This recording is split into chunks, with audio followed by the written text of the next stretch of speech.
It is Friday, and this is actually our third day on the trip. I got some. 请各位群众遵守佛教礼仪。 We're at the Lama Temple. The tour book says if you're going to see one temple in China, this is the one to see. Shut down for 23 years, reopened. All the people waiting to get in. Into the temple we go. The most prestigious temple in Beijing. The guidebook says if you have to see one temple, this is the one you want to see. It was shut down for 23 years after the Civil War. Then they reopened it. It is a national monument. That's all I know. Dutch people? They do love the Dutch people get a discount. Did you know that? Dutch people get a discount. And then those who have gray hair get a really big discount. And that's what I'm looking forward to.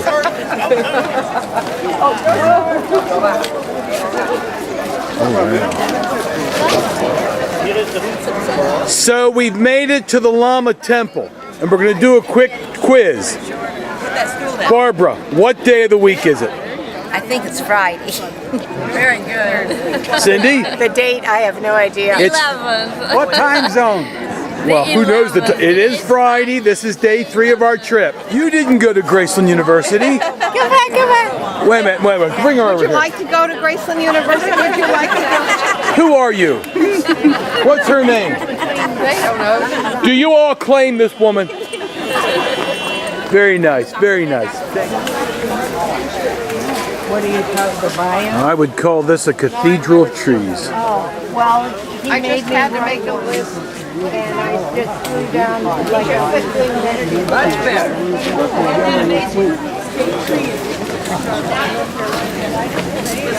That's the only evergreen On the winter, all these leaves. Before we go in, just take a look at the nameplate up there. Here you do see more languages. Okay, so do you know which one is Chinese? The second one?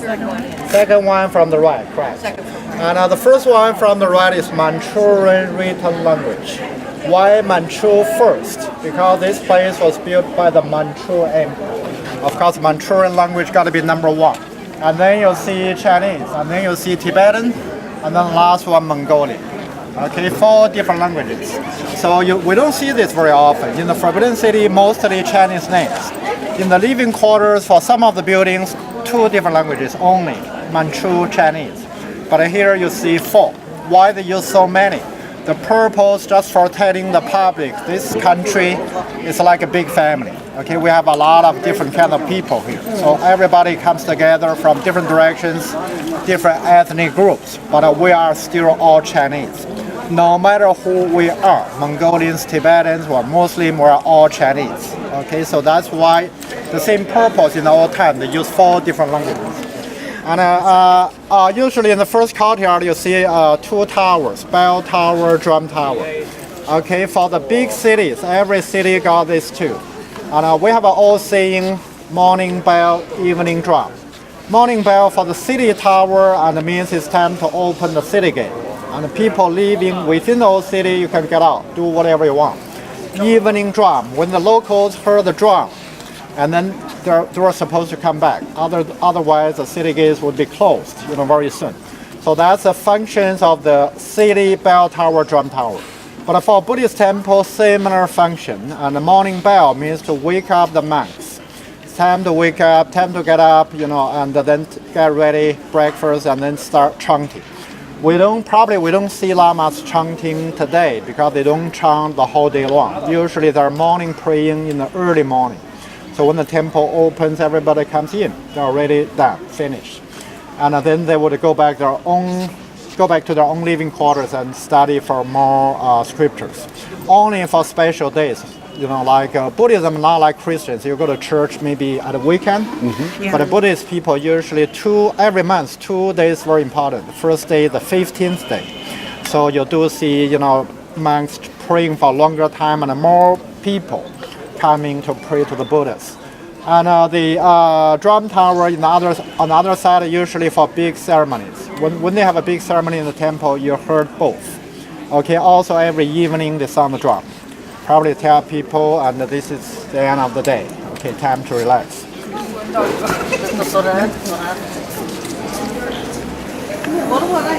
You know, like young people pray for parents' health. If somebody really getting sick, parents stay in the hospital, young people may come and pray. Okay, parents may pray for their children, grandchildren, but always good wishes, you know, safety and good health and longevity and things like this. You see so many people burn the incense. They don't have to buy in this temple. You can get them from the little office. They get them for free. Okay, so when they burn the incense, and usually they burn 3 pieces, not the whole bundle. 3 pieces only. That's what the monks keep telling the people, believers. Why 3? Because some people say in the main building in the temple, they got 3 Buddhas for the past, present, and the future. But there's another thing, 3 incense. That's for the Buddha, for the Buddhist doctrine. The last one for the monks. Okay, and so to show respect to different things. So different stories. So usually when you see people burning incense, usually 3. But occasionally you do see people burn the whole bundle to make it easy. You know, they pray to everybody, every Buddha in the whole temple. So they burn the whole bundle thing, you know, at one place. And you see the smoke goes up. That means messages, you know, brought up by the smoke. And that's why they tell you no smoking in the temple. They go in. That's they believe, you know, every direction you got Buddhas. Okay. No matter where you are, every direction you got Buddhas. So that's why they bow to all directions. This yard, we don't have any Buddhas in the cell rooms. But once you step into the next courtyard, the main building got a big Buddhas, you know, sitting inside. Small buildings also got Buddha statues. So they bow to all directions. So they don't want to miss out anyone.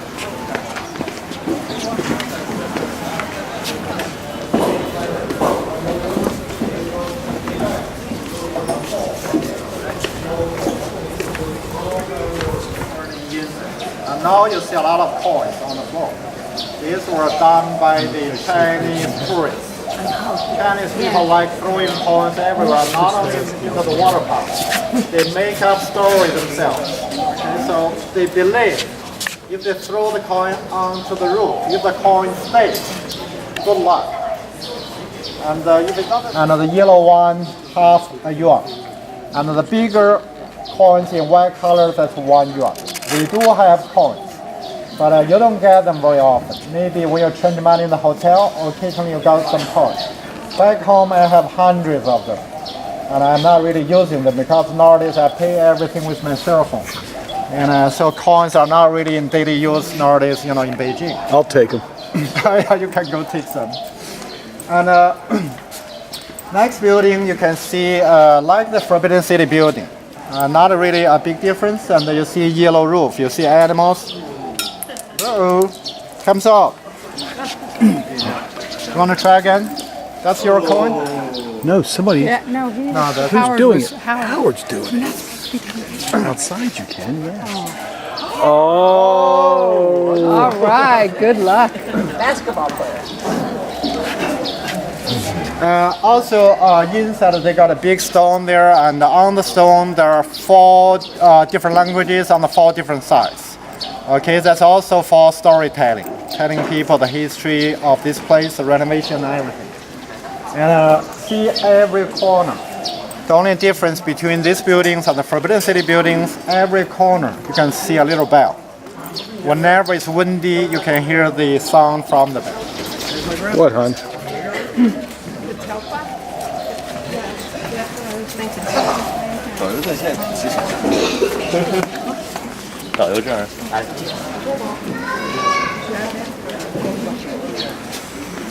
There's money in there too. Wet money. Yeah, put money in the water. Okay, everyone, and here we see something over here. This is a small model. Chinese people call it man tuo luo, and English pronunciation something like a mandala or something. Actually, it's a Sanskrit, pronunciation. And look at the whole thing. On the very top, you see small building. represents heaven. Okay, so that's where the Buddhas, or in your religion, that's where the gods live. The god lives. And then down below, on the way up, four sides of the big mountain, there are 4 small buildings. Chinese believe those were the residences for the 4 heavenly kings, the 4 guardians, who guard the doorway in the temple, but also they guard the Buddhists who stay up there. Down below, you see the same waves representing human world. Okay, we are all, on this level, and eventually we go up if we are good fellows, or we go underneath, and if we are bad fellows. Okay, punished down below, suffer, you come back either as a tour guide or as a tourist, nightlife. So this is the different levels represent different world. Okay, so that's also the old stories, old belief. I think no matter which religion we are practicing, I think the main purpose, most of the religions try to teach people to be good, to be a nicer person. Okay, I think it's a good thing we all be nice to the others, not only neighbors, friends, be nice to everybody, and then the whole world would be peaceful. Universal goodness. Universal goodness, yeah. So nobody really loves fighting,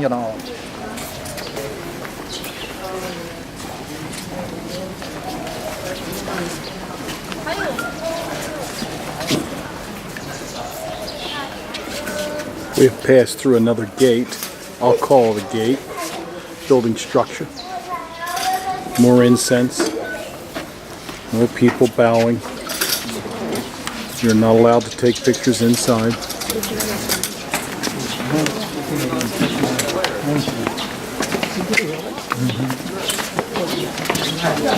So there's one more here, and we're walking through this place. Very important in the whole temple, because this place, this is a place where the lamas pray every morning. Okay, and also this is a place for big ceremonies. When you walk in, you're going to see the big statue there, and also many seats. That's where the lamas stay for the morning prayer. This is the courtyard leading into what he said was the most important of the halls that we've seen. The lamas pray here. Obviously more incense. More people praying.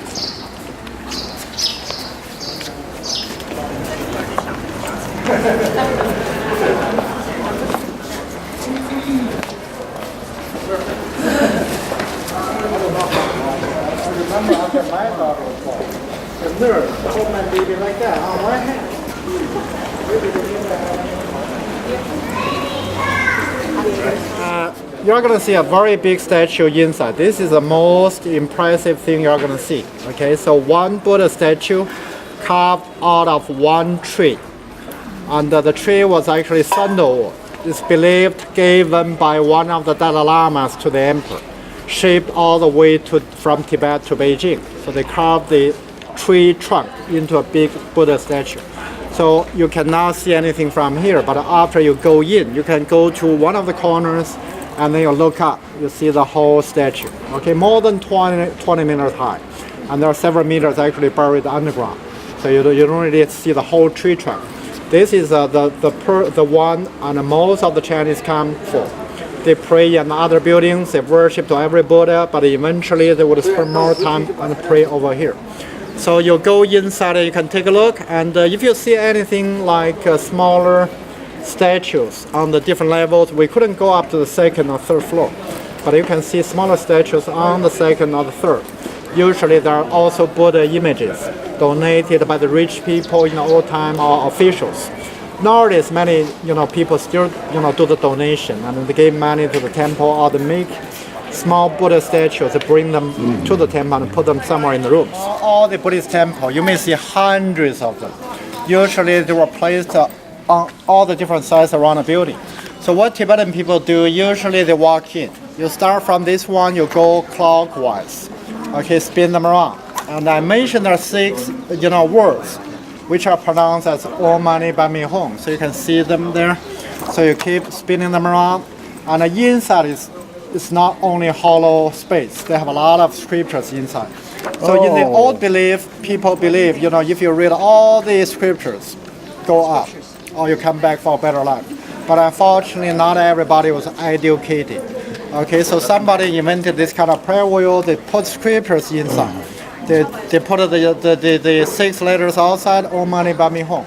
So people come and turn them around. That means you are doing something like reading the scriptures. So it's an easier shortcut to heaven.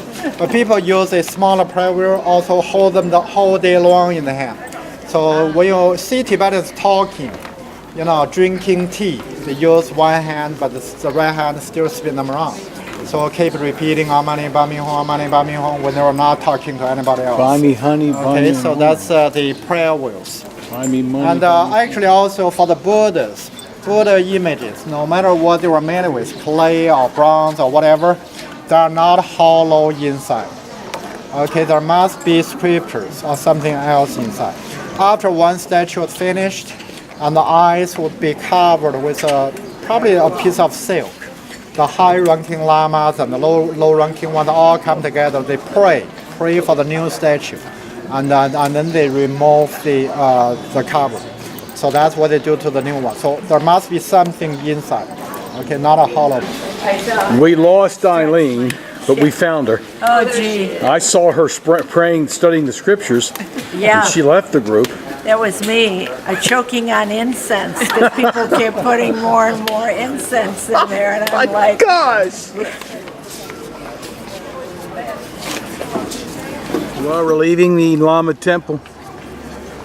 Very interesting experience. The exit now of the Lama Temple.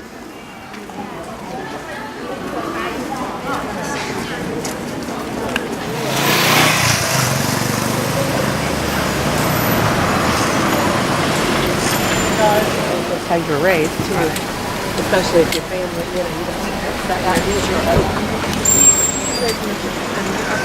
Right, the church. But like neither of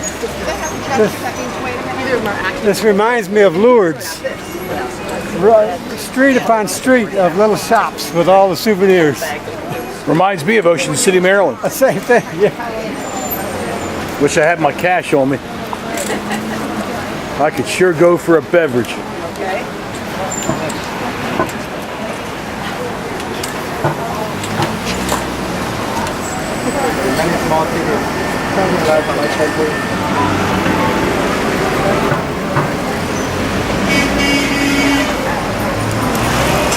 Morning bell, evening drum, for the city gates to open to close. These 2 buildings were from Ming Dynasty, built roughly about 600 years ago. First of all, I'm going to walk you to another section.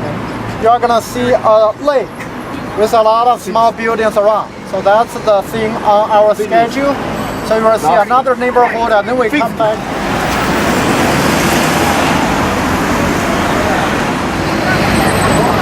Okay, morning.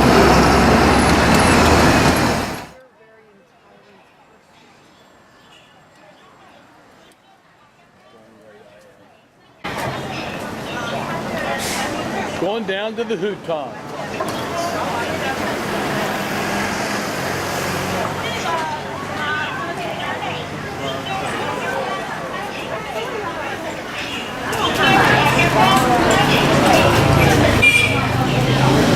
The old streets. This is really cool. This is where they say it really happens, right here.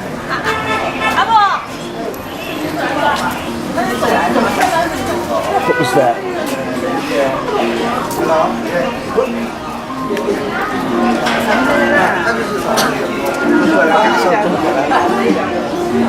Hutong, baby.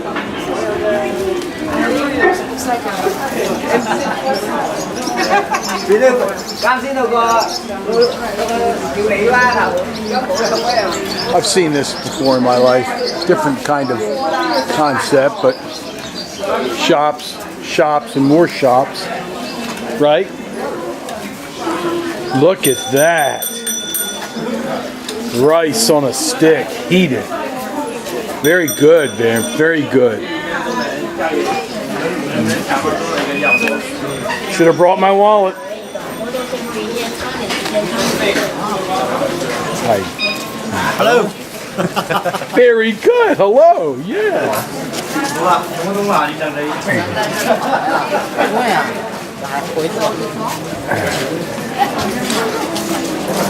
Ooh, I like that.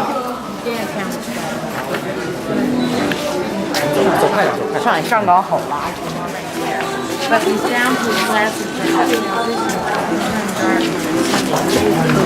Hello. Hello. Hello.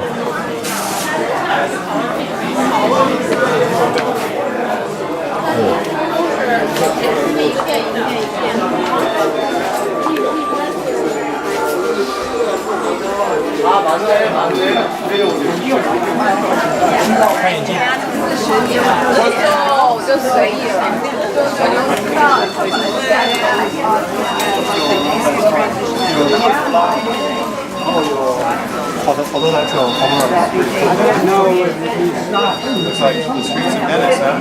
Reading good things. Fixing the wiring. Hi.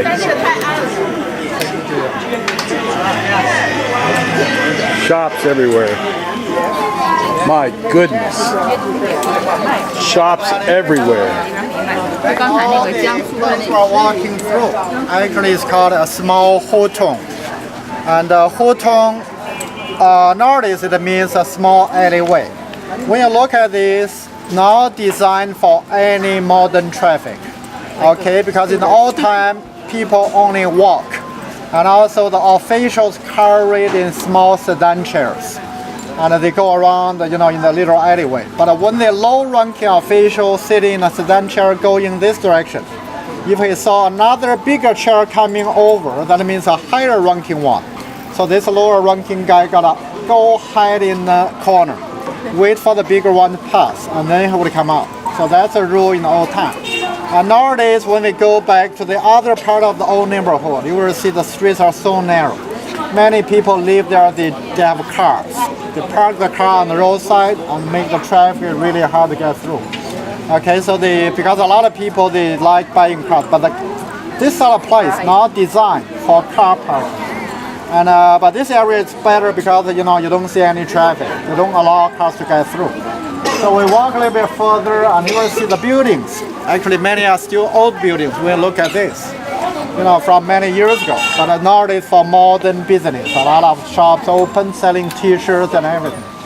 So we walk a little bit further. That's the end of the street. And then we make a left. You are going to see the beautiful lake. Let me ask you a question. Things that are up above, are people living above these places? Like up there? Yeah, there might be people living there. Okay. But has the hutong always been about commerce? People selling their wares? He's talking to somebody else. Oh, we just walked the gas. I thought it was going to be more primitive. Oh, I'm glad it's not. You want to buy something?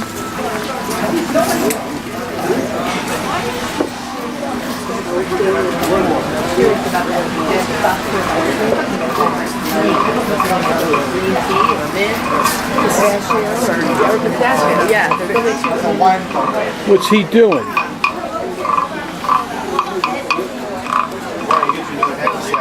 I've seen that. I got a Hackasack. I got one. Oh my gosh, Legos. Temple of Heaven, Legos. Temple of... Diamond blocks. It's diamond blocks. Good catch on that. Oh my gosh.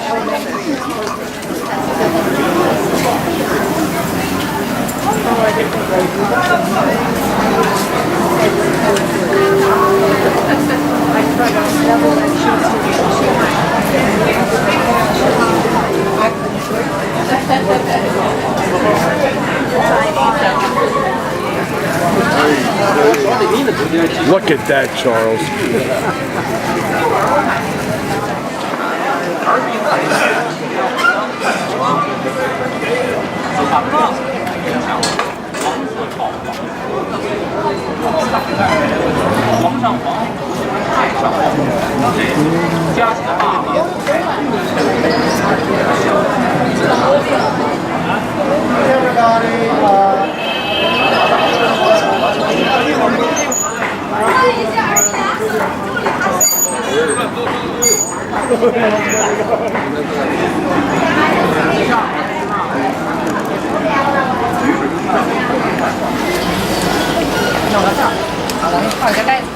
So now you see the lake and you see the old neighborhood actually on both sides.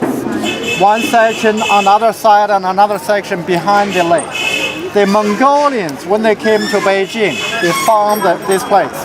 They call it a sea, S-E-A. Remember, Mongolians never see something like this on the grassland. So when they saw water like this, they thought this is a big sea. Actually, it's never, it's only a lake. Okay, so this place is called Houhai in Chinese, and which means a back sea. We have the front sea, the middle sea, the back sea.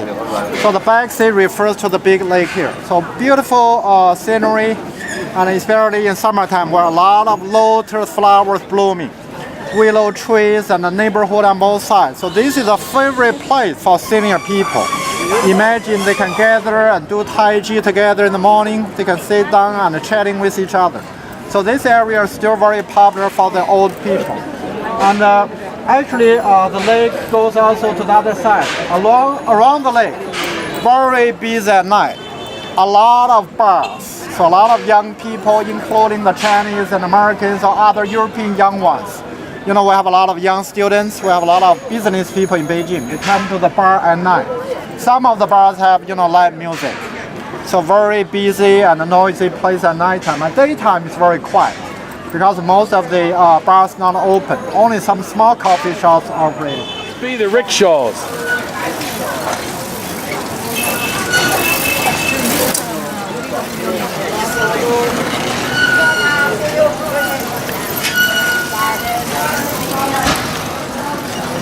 Oh, hey Ed, do you have any cash? Shucks. Look at them all. They got these little things. I'm dying to see what they taste like.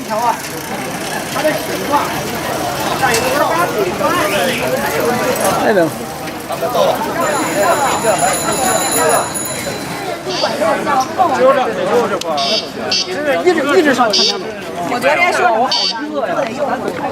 Crazy. People from all walks of life here to enjoy the hutong.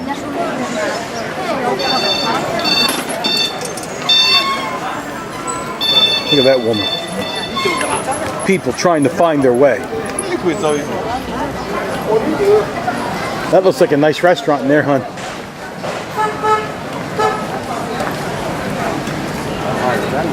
What is this? That's meat. Meat. Meat, beef. What's this? Beef tongue. Beef tongue? Yes, And then beef. It's beef. and The leg. yes, lamb. And what's this? It's sheep liver. Liver. Yes. Sheep. Sheep. Ma. Yes. Ma. Evelyn.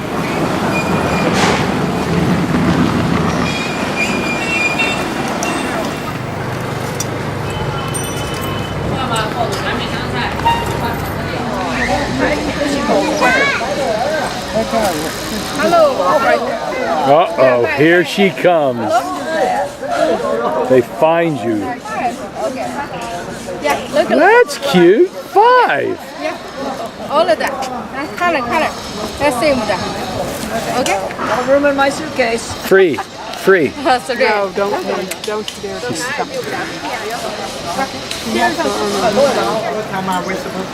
10 of. These are potatoes. These are potatoes. I like the way they look. You have you have ketchup? Yeah. No, I can't. I later. This stuff looks very good.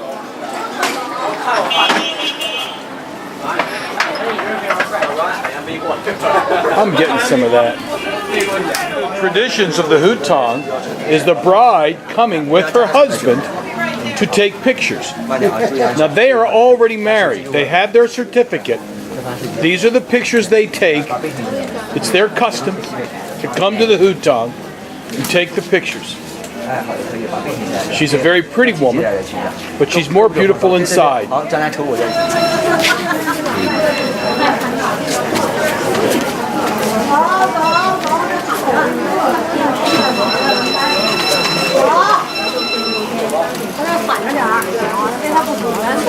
People from all over the world come to the hutong. It's kind of a neat place, but it's commercial. I'm looking at the architecture more than anything. Because to me, that's what the hutong, I mean, I expected the hutong to look more like that. Not like, look at this. Very nice. But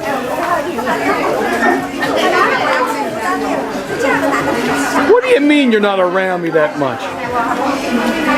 Notice the architecture, Gloria. The old hutong way. Living upstairs in the loft? Yeah, some of them, sure. We're leaving the hutong.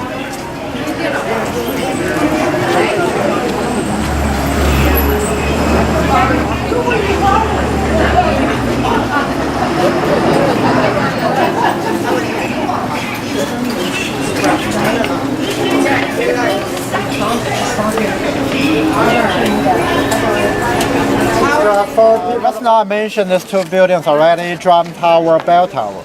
But these two were not the first towers in Beijing. When Kublai Khan was in Beijing, he had two towers already. But when the Ming Dynasty Emperor came in, he didn't want to see things from Kublai Khan's time. So those two towers were simply knocked down, destroyed. And then the Ming Dynasty Emperor put up two new ones, okay, Drum Tower, Bell Tower. In this one, in the old time, 24 big drums. And the people who stay in there would sound the drums once every 2 hours. Okay, so why they do that? Remember in the Temple of Heaven, I told you, in the old time in China, we have only 12 time divisions in a day, not 24 hours in a day. So they sound the drums once every 2 hours for telling the local people what time it was. Because, for those years, nobody had Rolex, okay? So they have no idea about the time. They had to guess. But if they hear the drum, that means it's easier to figure out. And of course, for a rainy day or a cloudy day like this, and at the very beginning, Chinese people use a sundial. But for a rainy day, cloudy day, sundial doesn't work. So they use water clock. So actually, how do they know what time it was? They use water clock at the beginning. Water clock actually consists of 3 boxes. The water dripping from the top one to the middle one to the bottom one. In the bottom one, actually the water comes higher. There's a marker above the water. So that's the way they figure out, the right time. Nowadays, we don't hear noise anymore because only occasionally you'll hear the drums, only for demonstration. And if people really want to see the old, performance. And the bell also not really in use every day. And only for New Year's Eve, people may go up there strike the bell. Okay, and for the New Year celebration. And today, so we don't hear them very often. In the old time, as I mentioned, almost everybody lived within the old city wall, within today's second ring road. For those years, no modern traffic, no vehicles, no airplanes. So the whole city very quiet. So no matter where you were, you can hear the drums. But nowadays, it's impossible, too noisy. Hutong is an old Beijing. It's a real Beijing. Now the real Beijing is disappearing little by little. But in the hutong area, you can see what the old Beijing looks like. Now we are going to the local family. Maybe 5 minutes walking to the local family. Okay? What's their name? Mr. Wong's family. Mr. Wong's family. Yeah, Mr. Wong. Mr. Wong. Okay. No relation to Harry. Song. Oh, that's my cousin. Right, the bus driver's name is that. If that guy plays that flute one more time in my ear.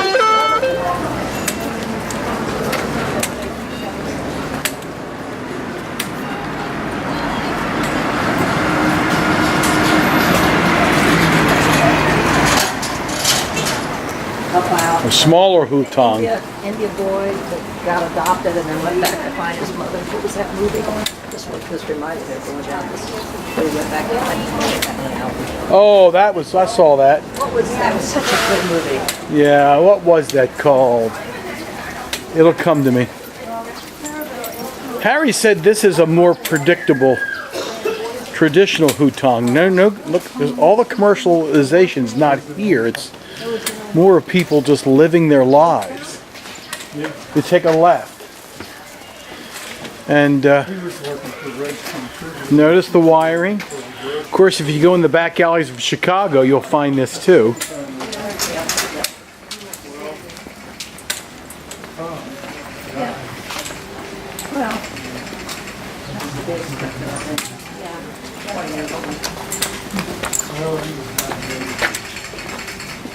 Look at all the bikes.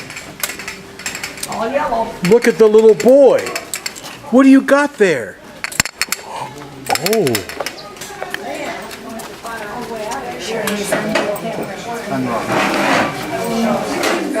We are in a much different environment than last night. This is sort of a family deal. Rex Waller is happy to learn that there will be one fork issued to the group, and he gets it. It's a local family, so this food is a homemade food. It's different from Chinese restaurant. This is your husband. Do you speak English? A little bit of English? A little bit. This is the owner, Mr. Wong. Mr. Wong. Mr. Wong. Very good.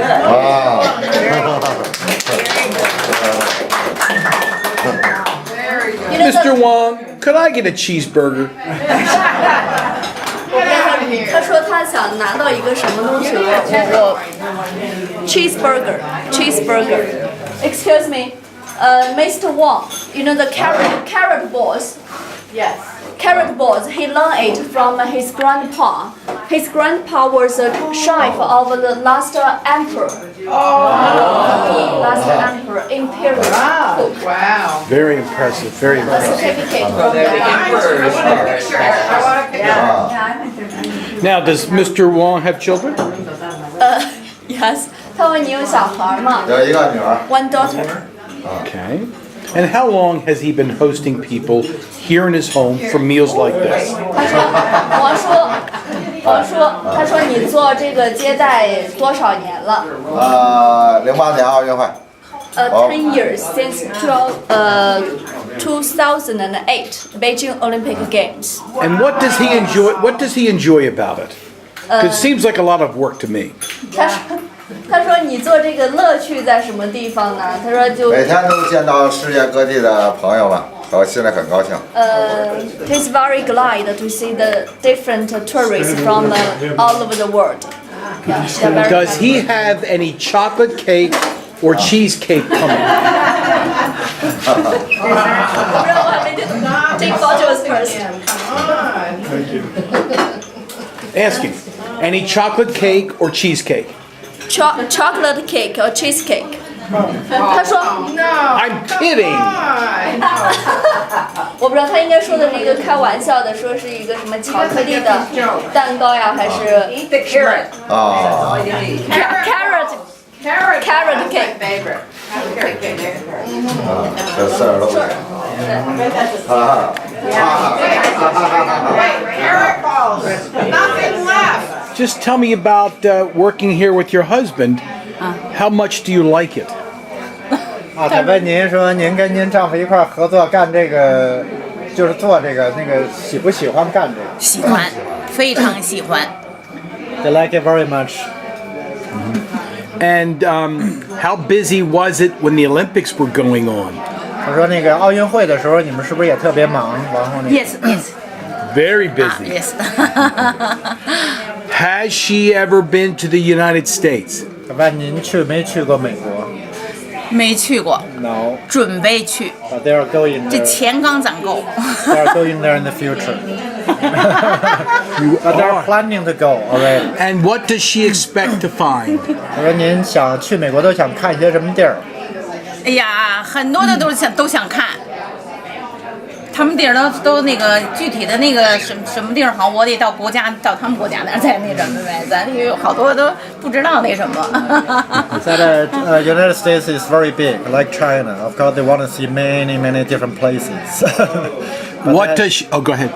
But they have to, wait and see how much time they got for the future. 我到美国去找你。 Just ask to look for you when she goes to the United States. I would love it. I would love it. 他说他会特别高兴接待你。Thank you. This area we call it a hutong. Hutong. What's the meaning of hutong?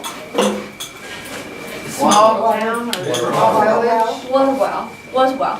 Yes, this word came from Mongolian language. In Mongolian language, hutong means water well, but now the meaning has changed.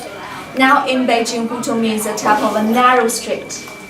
Narrow alleys, we call it hutong.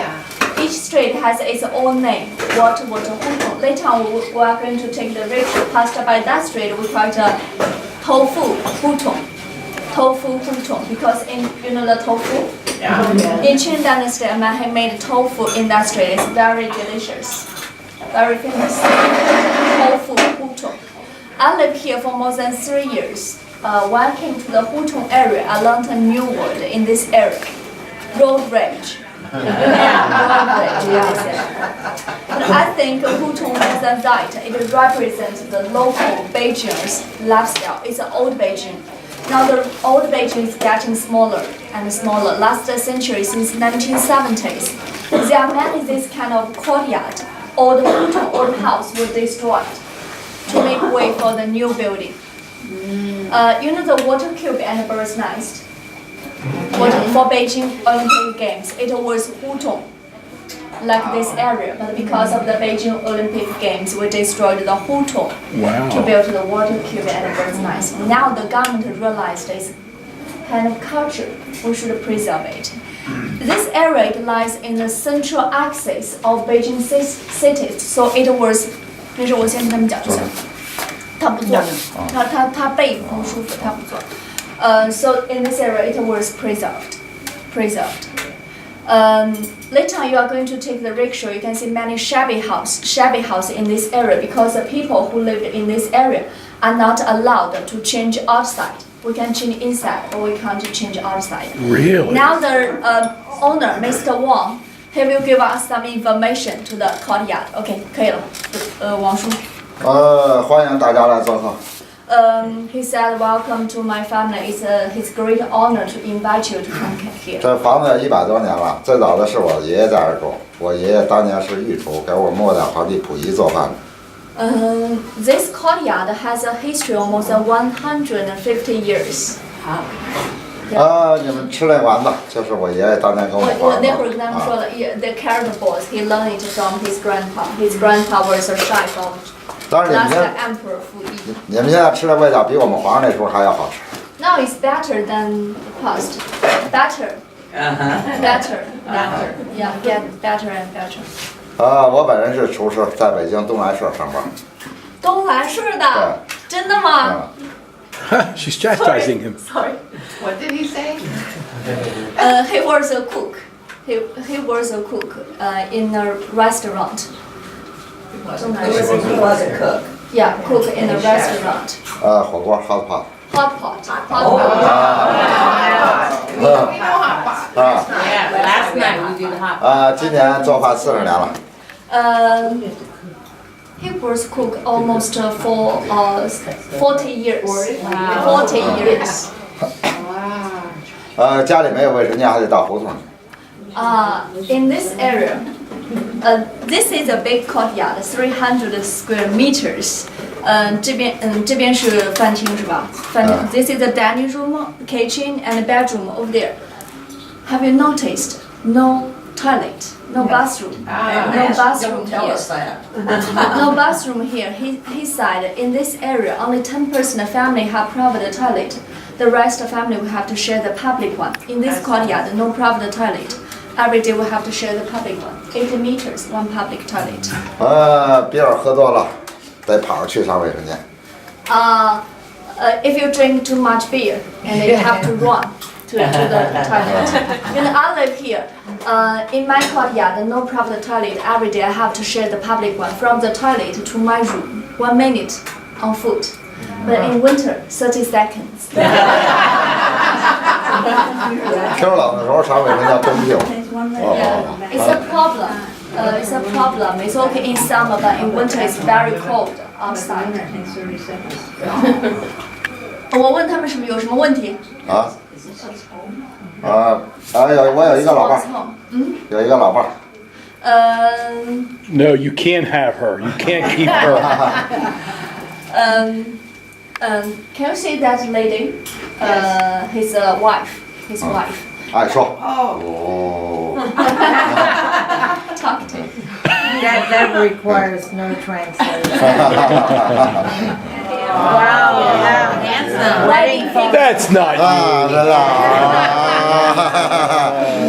啊， Isn't that sweet? I love that. So cool. 这个照片是什么时候的？我会和你说一声再见，因为也许就再也见不到你。明天我要离开熟悉的地方，和你要分离，我眼泪就掉下去。我会牢牢记住你的脸，我会珍惜你给的思念，这些日子在我心中永远都不会抹去。我今天答应你，我明年会再回来，再回头地走下去。好了。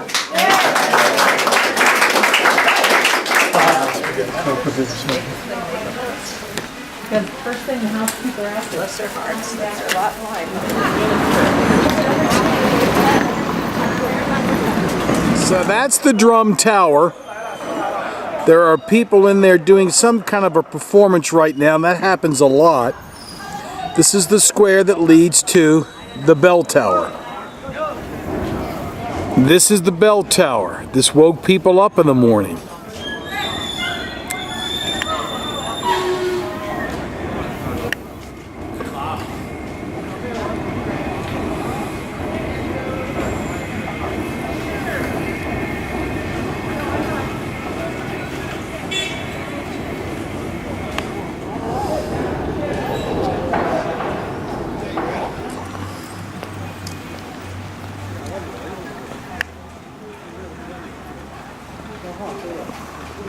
So this is a part of our trip that I've been looking forward to, the rickshaw trek.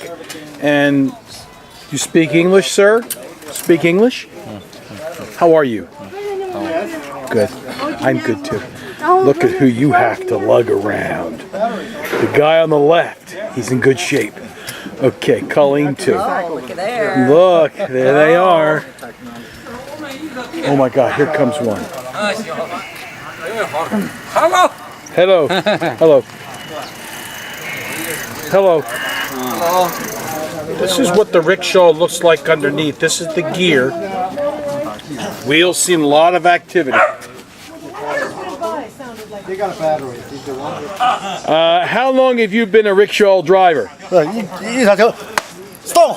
Oh, so that's what the brick is there. It helps his stopping mechanism. I get it.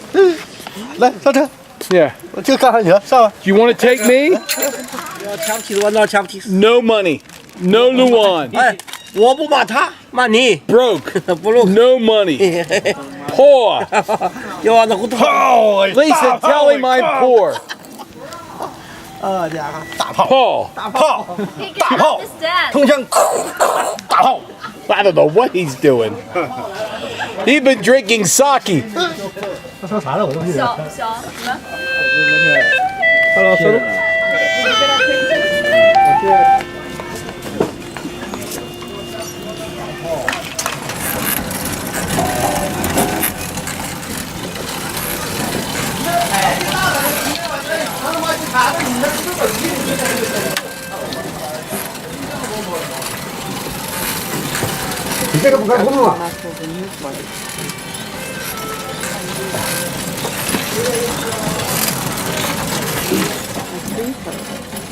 what?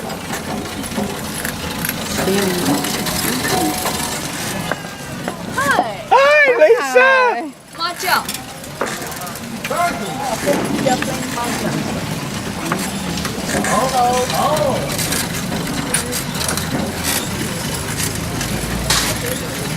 This is the famous rickshaw tour.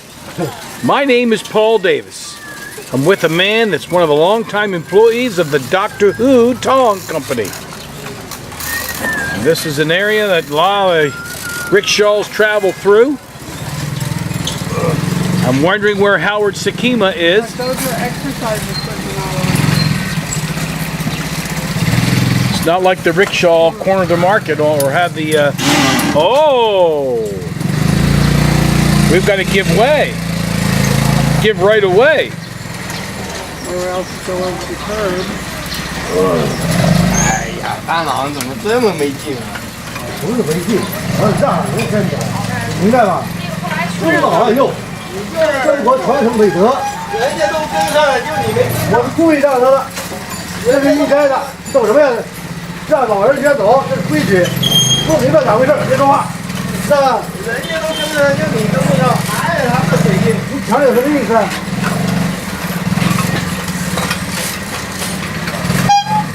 看我蹬动这车，顺水不上的人吗？我跑起来，你这骑自行车你骑不上。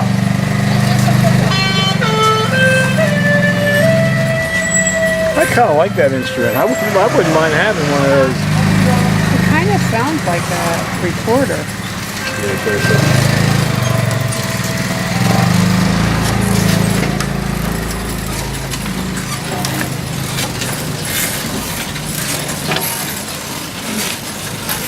Now this is a neat area we're going through.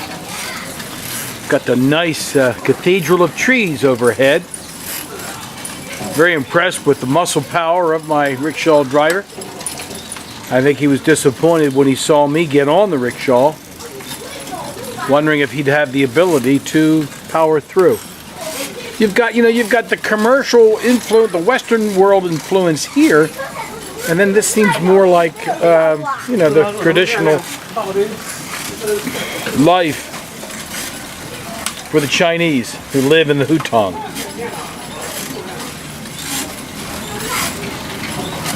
Somebody's broken those.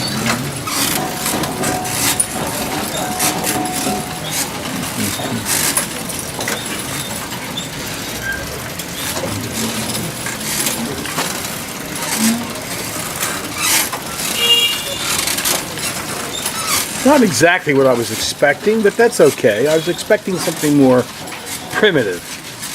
It's pretty fun.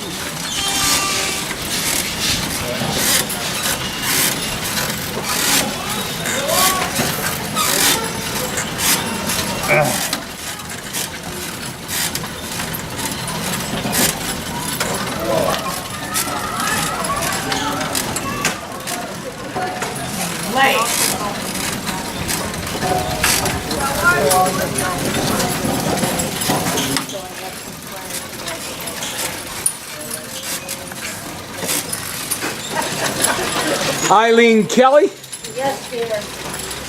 has made it to the rickshaw. I did. It wasn't easy, but here I am. Yeah, how'd you get up? Just carefully? A very tall curve. Good. He has picked up the pace. He has picked up the pace. This is Paul Davis. I've ridden in a lot of vehicles over the years, been in a lot of competitions, but this guy today wants to finish number one. Ahead of me, Charles and Catherine Greenberg. Let's zoom into them.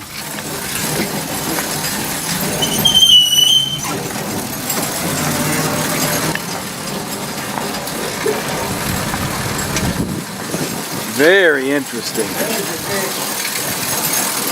That is a tired rickshaw driver. It's been a long day.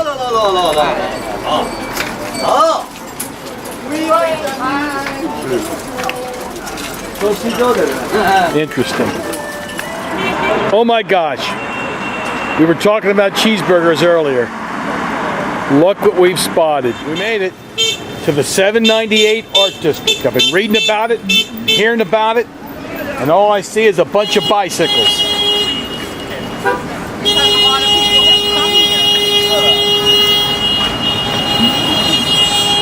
$360. What is this?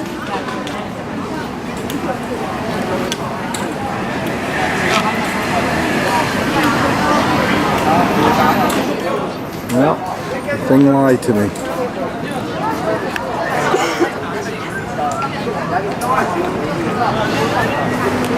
That's cool.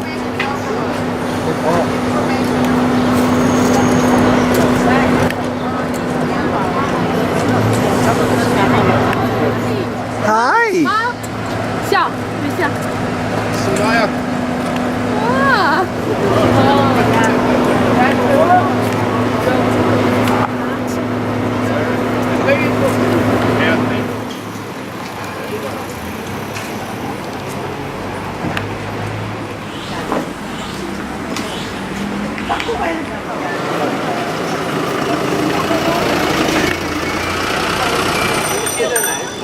798 Art District. That's where I had a piece of pie.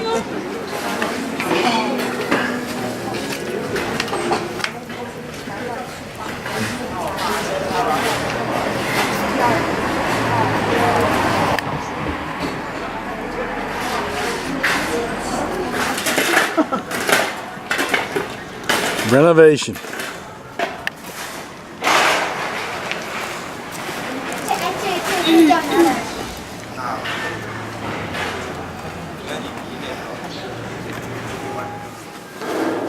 Don't I always let you know?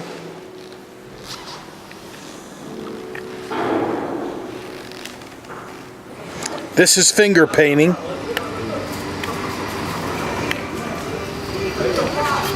It's $7.98.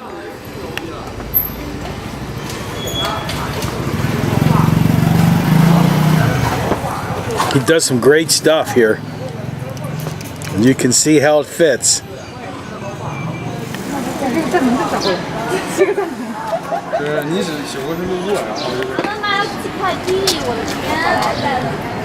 I don't know what these kids are doing, but it looks awfully fun to me.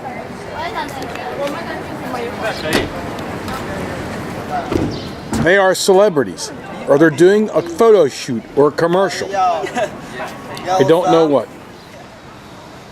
Dinner again. Wow.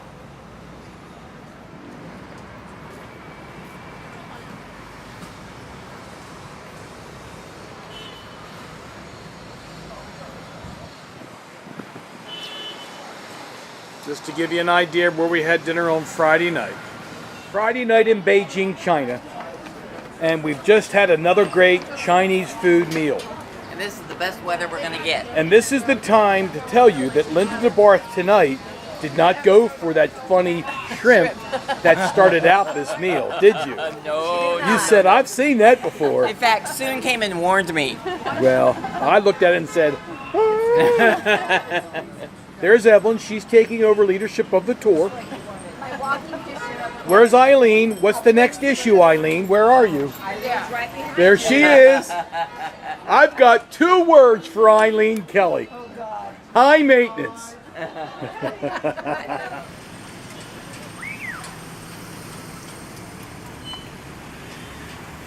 first night market in Beijing. Lots of good food. These are a lot of good veggies.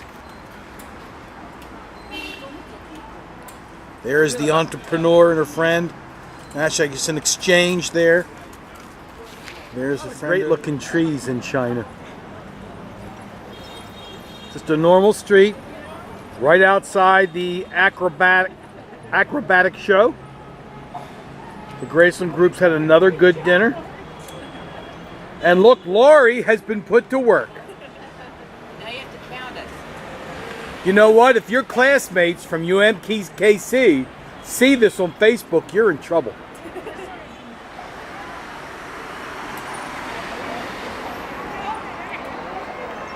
I'm thinking that's where we're going. That's what I'm thinking. How much? And actually, here's the theater here. Look at this. This looks like the Ed Sullivan Theater, man. Look at all the people in line. We are going straight in. Oh my gosh, what is that? Cute.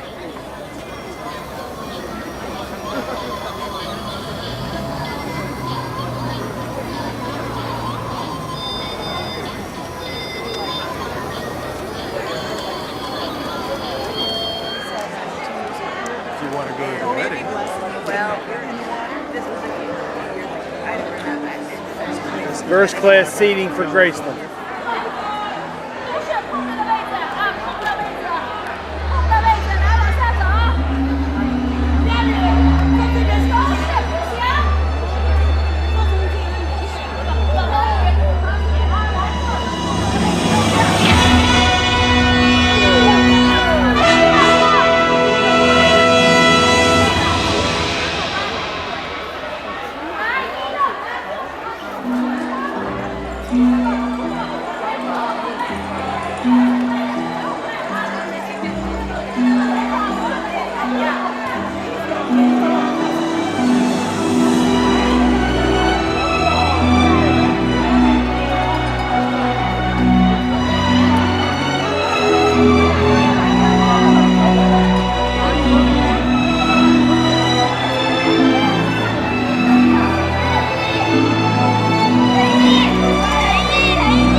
they start the show, whether they're here or not, I guess.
Don't do it.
That's incredible. That is just incredible. Absolutely incredible.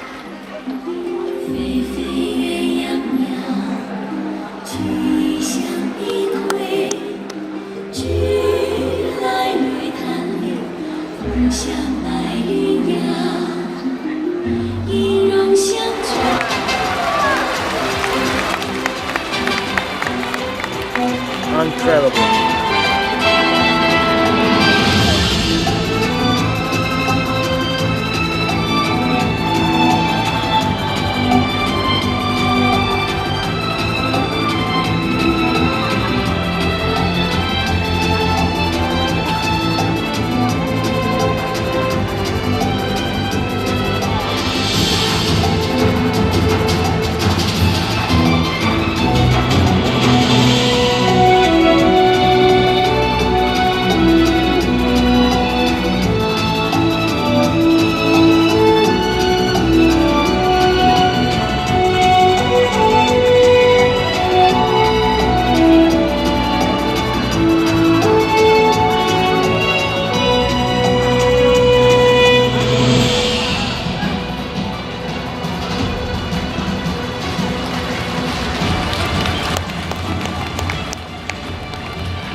Saturday.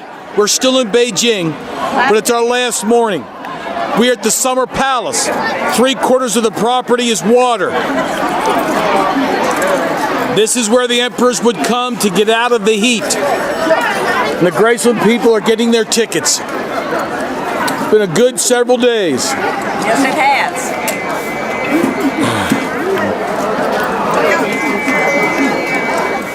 The whole thing together is a mountain with a beautiful lake. The whole thing together called a Summer Palace. Okay, so the Summer Palace is the name for the whole garden. Doesn't refer to any of the buildings. And we came in from the east gate. Later, I'm going to walk you around the lake. And you're going to see the office building. You're going to see the living quarter for the Dragon Lady. And then we walk through the long corridor, which is 720 meters. You're going to see a place with a marble bowl. And eventually we get up from the other side. Okay, so the whole tour minimum 1.5 hours or maybe 2 hours. Depends on how fast we go. And the mountain thing, they do have a temple building on the top of the mountain with about 300 steps to go up. Today, we're not going to climb the steps, okay? We just walk by. You're going to see the beautiful building built on the top of the mountain. That's the place I mentioned the Dragon Lady used to go up to worship, to the Buddha. 300 steps, she never walked herself, she carried in a chair. Okay, and that figures. For up and down. And then, after seeing the marble boat right here, and then we go out through another gate, and walking back to the, not a parking lot, but a spot we meet our driver.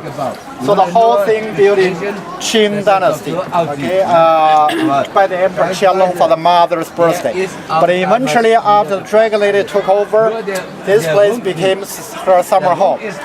Forbidden City is a wonderful place, but imagine every day you open up your eyes, buildings. Not that many trees or water pond, but later, when you see the beautiful lake area, you will know why she liked it so much. Building in front of you is the office building. Do you see the difference between this building and those in the Forbidden City? No gold roof. No yellow roof, you're right. Okay, but you still see the beautiful paintings, dragons, everything, but only the roof, not in yellow. That's in plain color. Why like this? Because the Empress side, we got a beautiful surroundings, mountains and trees, so a simple looking roof. It's a better harmony with the nature. So that's why he didn't put a yellow color on the top. But whenever you see dragons, you still can tell this is a kind of imperial building. Of course, the whole Summer Palace, like the Forbidden City, is a forbidden zone to common people. Only for the royal families, common people, the local people could never get in here. And you do see something else in this courtyard, rocks. 4 pieces. Yes. Okay, standing in the 4 corners, representing 4 seasons in a year. And then you see animal. And once again, this one is not a real animal, it's imagination. Okay, so you can tell the whole thing the different parts of the body came from different animals, like deer's antlers, fish scales, dragon head, lion's tail, and then ox hoofs. They put different things together, creating a new animal. People still believe this animal could ward off evil spirits, could tell the good people from the bad.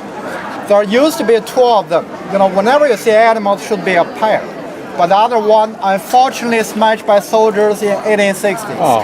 Only one is still standing here. Okay, now if you like to, we go a little closer. You can see the Empress chair and table inside. Not much to see. But anyway, in front of the building, you do see dragon and a phoenix. Only place you see both together.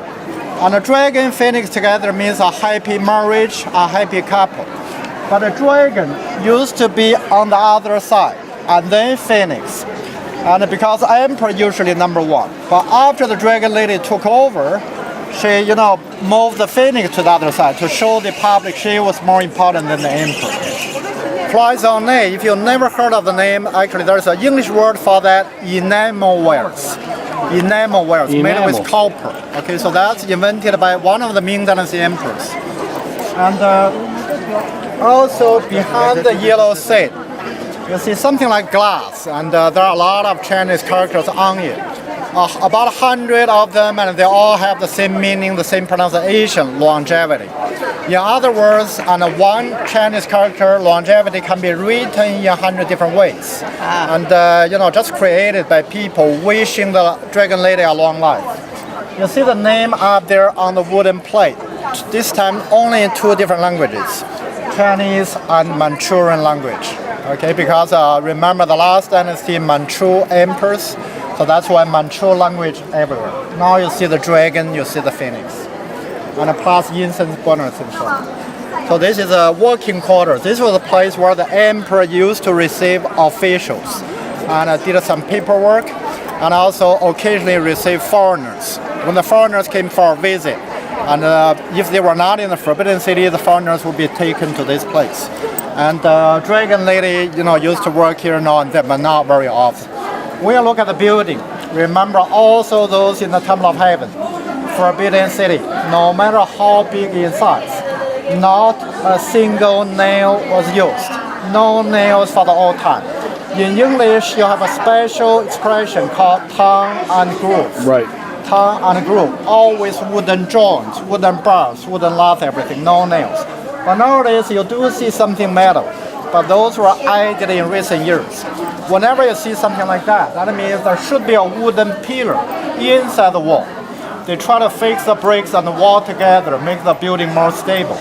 For the Chinese structure, no matter how big the roof is, and supported only by these pillars, the wall was put up afterwards. So that's why when they had a big earthquake in China, the wall may collapse, but the building is still standing. Simply because so many pillars all around supporting the whole structure on the top. So that's a unique place of Chinese architecture. Okay, so that's the difference between Chinese architecture and the European architecture.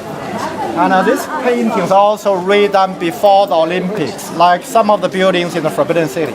The government did it just to make them look better, and before a lot of visitors came. But unfortunately, they didn't have enough time to repaint everything. You remember the Forbidden City, many buildings still in old condition. But it really takes time. You keep painting. When you finish the last one, the first one is all again. So you have to start all over again. And remember, the British have a saying about their Forth Bridge. You have a long bridge, and you start painting from one side, and when you get to the other end, this end is all again. So you got to start all over again. I think the similar with the Golden Gate Bridge. Golden Gate Bridge, the same? Okay.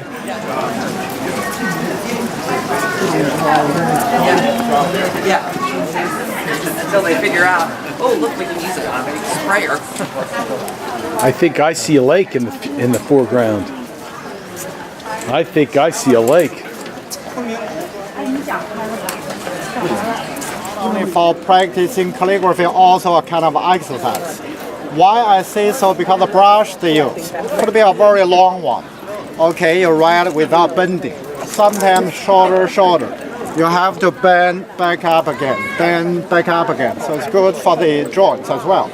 And also when they write, usually they write traditional Chinese way. We write from top to bottom. Okay, you move backwards. As human beings, when we walk, we usually go forward. That's, keeps part of the brain active. People believe when you walk backwards, that will active the other part of the brain. Really? So for balance. So that's why whenever you see Chinese senior people walking backwards, so that's also kind of exercise. It's good for the brain balance. Do that. And doing calligraphy here is much more economic. You know why? You don't have to buy ink. You don't have to buy rice paper. You got enough water from the lake. Okay, so you see how many letters already. I don't know how many guys did it, but that guy is still writing there, and with a brush. So this is very popular, among the people. But of course, you got to be good at calligraphy. Some of them are not really good, but they start practicing after several months. You will be good, anyway. What they write down on the floor is usually old poems, famous poem. Sometimes they simply write down whatever they want to. Okay, and so they don't have to follow any. I'm tired of tourists. Yeah, they don't have to follow any rule.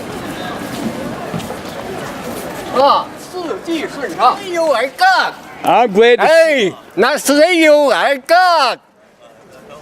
Bye bye. 那行，人儿吧，主要就是要这个。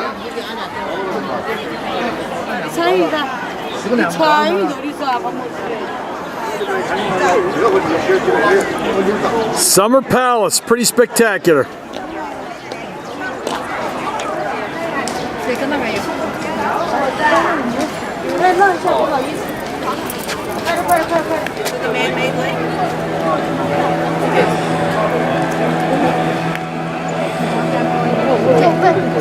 This is my kind of a place.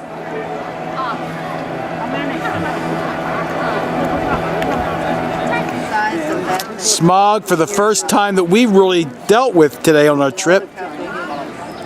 First time all week. Almost everybody has their masks in their suitcase instead of in their purse. So those who are wearing masks today, what does that say about them? They're prepared. We knew what to expect. We see you up here.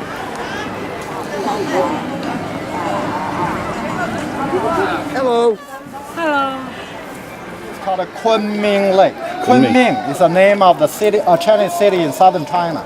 It's a beautiful city. They have also a beautiful lake. The weather there, the warm the whole year round. Only one season. They don't have 4 seasons in the year. So warm and sunny the whole year round. So this lake named after that city, Kunming. Okay, beautiful place. But anyway, this lake is not a natural lake. It's artificial. A lot of digging. And then the water actually not that deep. And it's like a cooking pot, shallow at the edges, deep in the middle. I think something like 3 meters for the most. Like a hot pot. And like a hot pot. And in the old time, and the dragon lady went around on the lake by using dragon boats. Okay, she really had a wonderful time. You know, the dragon boat would be followed by many smaller boats. Smaller boats would carry her everything necessary for the day tour, including musicians who play the music for her all the time. And the other stuff would be fruits, all kind of snacks. So you can imagine the life here, you know, in the lake area was really wonderful. But nowadays, no swimming, no fishing for the lake area. Every winter, the whole lake frozen. So that's our biggest open door skating ground in the whole Beijing. So every weekend like today, very busy. A lot of young ones would be here skating. Of course, they also can go skate in the bird's nest, I told you the other day. But that space is not this big. So it's busy the whole year round. This place like the Temple of Heaven. Busy in the morning, busy in the evening, because a lot of seniors would be here for exercise. So for a weekend like this, busy. But if you come in July and August, and it's even busier because that's a vacation for all the school and the university students. Many families travel together, a lot of Chinese tour groups. So it's very often, you know, it's hard to get through a place because too many people. You have to say, excuse me all the time. And then if you turn around, see a bridge. Okay, and we call it, not Marco Polo Bridge, but this one is an imitation of the Marco Polo Bridge in Beijing. We do have a Marco Polo Bridge built for this guy to remember him, but he's in southern part of the city. This one is just imitation, okay? And many holes. Altogether, 17 arches. Why this number? Because no matter from which side you start counting, when you come to the one in the very middle, number 9. Okay, 9 is a lucky number. On the other side of the bridge, there's a small island. Not many things on the island, only a very tiny small temple for the Dragon King. Once again, no statue, only a wooden plate with the Dragon King's name on. In summertime, if we don't get enough rainfall, the emperor may show up there and worship for more rains. Because the Chinese believe, you know, the Dragon King is in charge of rains. And now you see a big lake, actually, and not only one lake. Behind the trees in the distance, 2 more lakes, but not this big, much smaller in size. But anyway, you can get a rough idea already about how big the whole summer palace is.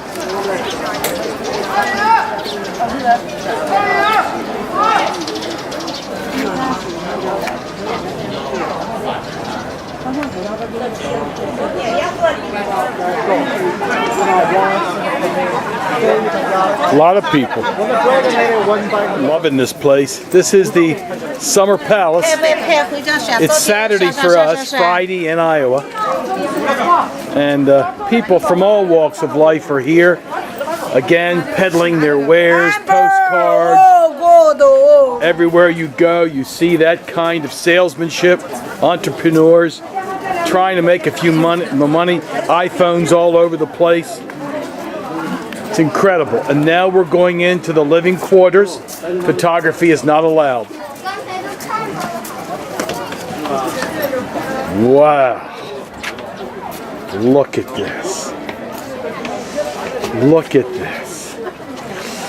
If you're watching this at home months after the trip, showing it to your children or your grandchildren, tell them you'll foot the bill for them to come the next time.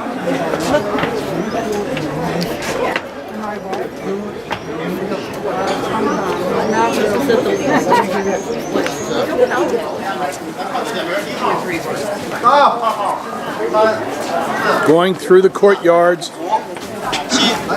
you see all the people that are here. It's pretty crowded, man. Jane Taylor talked last night about flying home early. She's okay. There's Bill and Janet.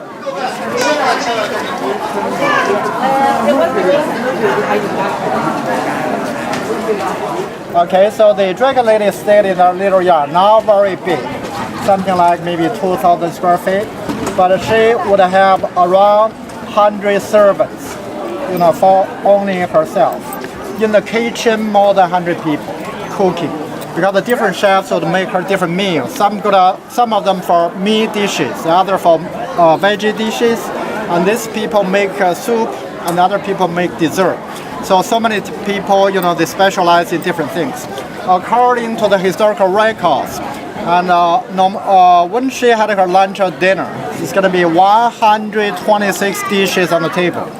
126 dishes for one person. You can imagine she could never finish everything.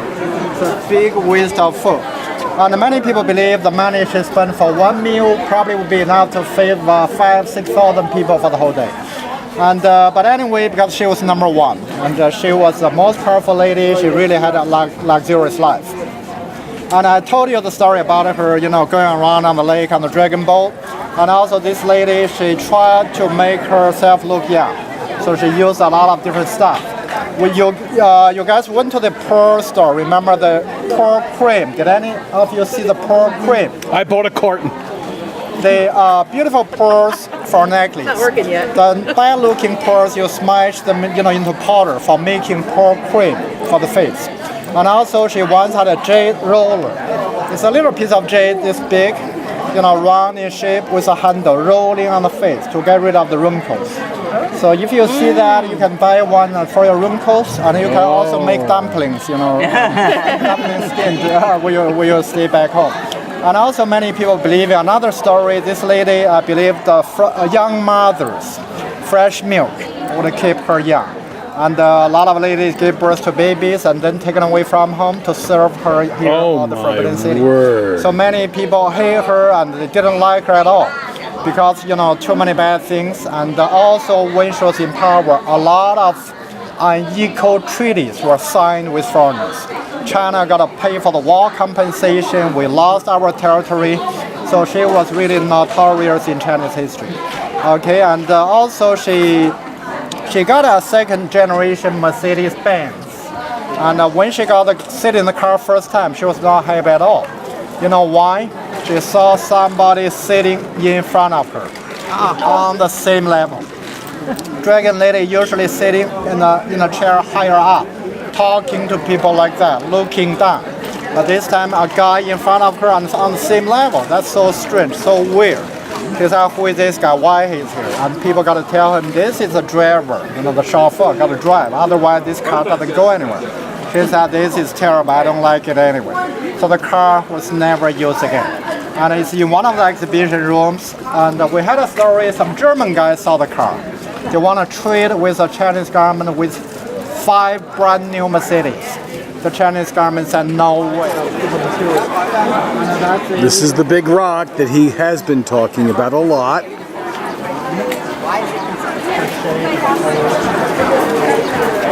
Bankruptcy rock is what he called it. And I believe this is the living quarters of the Dragon Lady. I got it right. Beautiful. There's a prettier girl on the planet. I want to meet her. Thank you. Shishi. I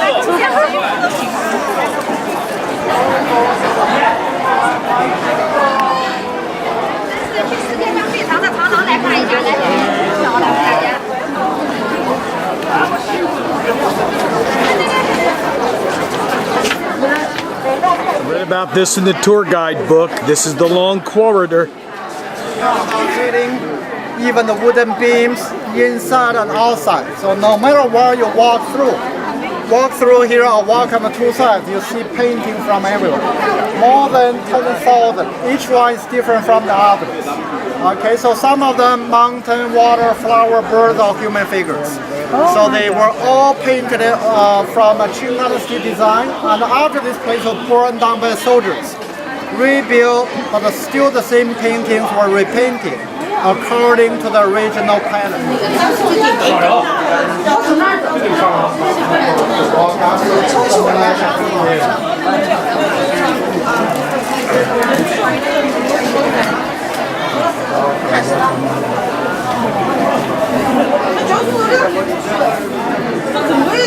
Oh my God, you see paintings all over, everywhere, big and small. See a lot of beautiful flowers, that's our national flower. Long corridor.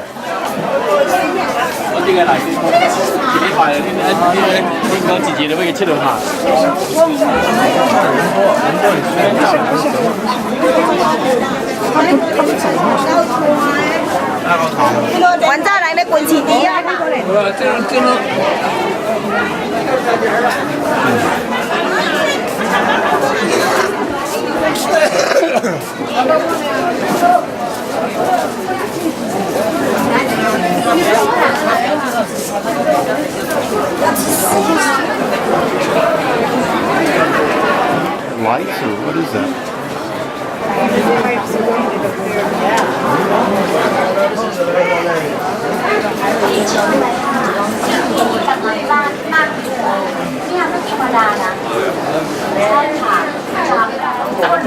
Alongside the long corridor, the long moat, I guess. 刘家亭、纪兰亭、秋水亭、青瑶亭上面的这8个匾额都是瓷器写的。它的字梦漂亮。要按书法来说，一般中规中矩，只能这么说。光绪皇帝的人沿着一条河找到了一个地方，这个地方几百年与世隔绝。我们说这个地方叫世外桃源。现在说一个地方世外桃源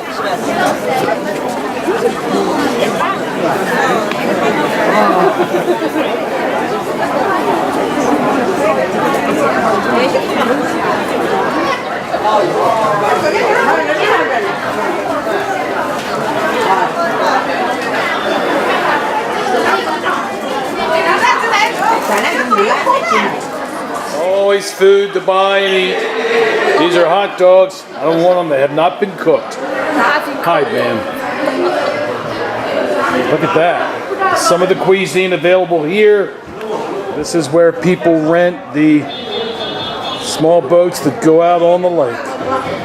Kunming Lake.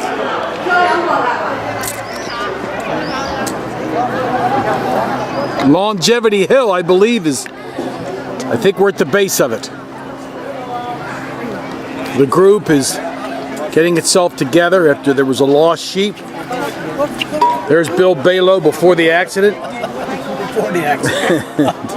We'll keep going, we'll make a stop at the Marble Hall. And we can take more pictures along what you want. Come on. You have to stay with me this time.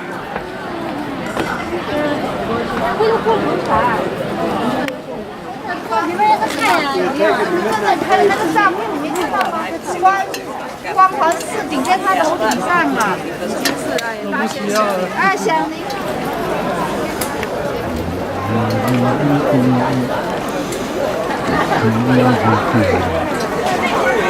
We call it marble bowl, not the whole thing.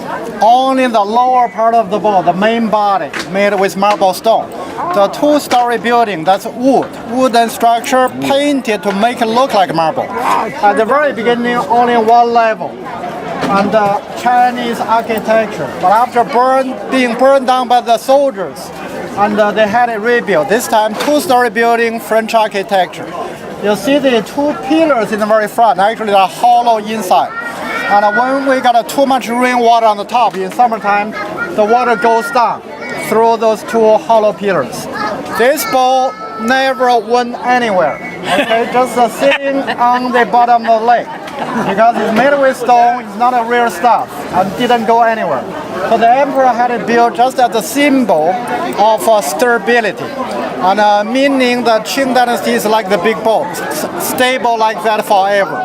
And so the dragon lady used to stay there, you know, for eating something or for drinking some tea, talking to people, playing chess and things like that.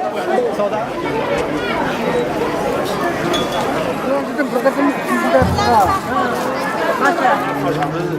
都绕跑。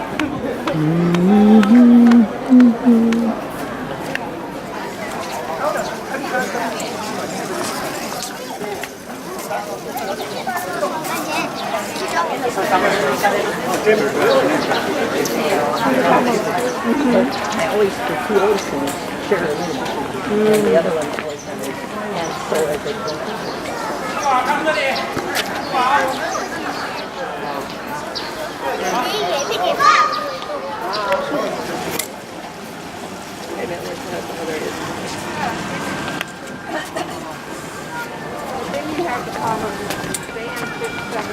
Can't beat that picture, Rex.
The Summer Palace.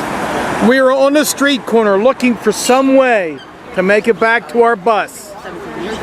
It's Saturday midday. It's been a good couple days together. And we're leaving. This is what the traffic looked like along this main thoroughfare.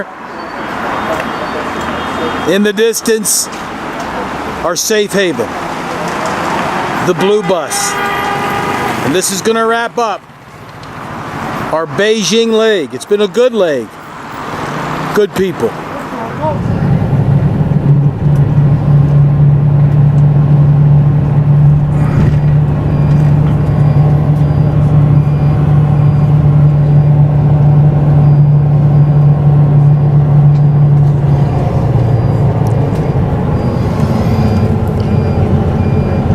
So it is a smoggy day here in Beijing, and I'm getting these visuals for you so you can show the smog to your children and your grandchildren.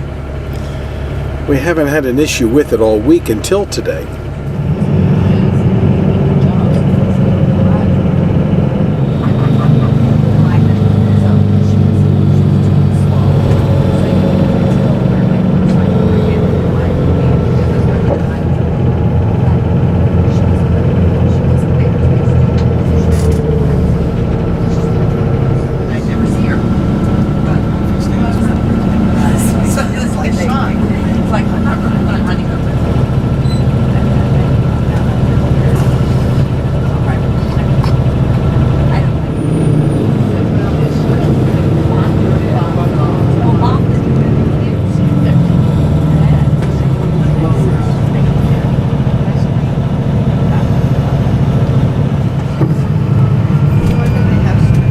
Okay, so the big building on your left-hand side, that's the railway station. That's a place we're gonna go after lunch. And in Beijing, we have 5 railway stations altogether. So this one mainly, the bullet trains mainly go to the northwest. The other train station, the train would go other directions. So we're gonna have a quick lunch in a small restaurant nearby. So we didn't want to go too far away for lunch. Otherwise, if we get stuck in the traffic, and we may miss trains. So.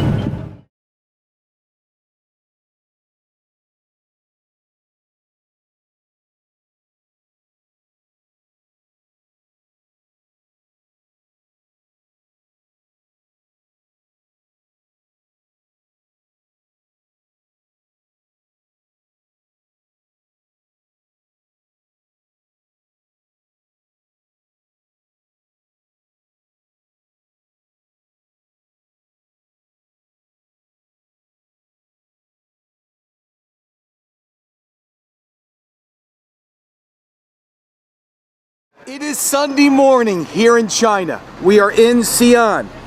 And notice the hotel that we've been staying in tonight was our first night. We have a brand new tour guide today.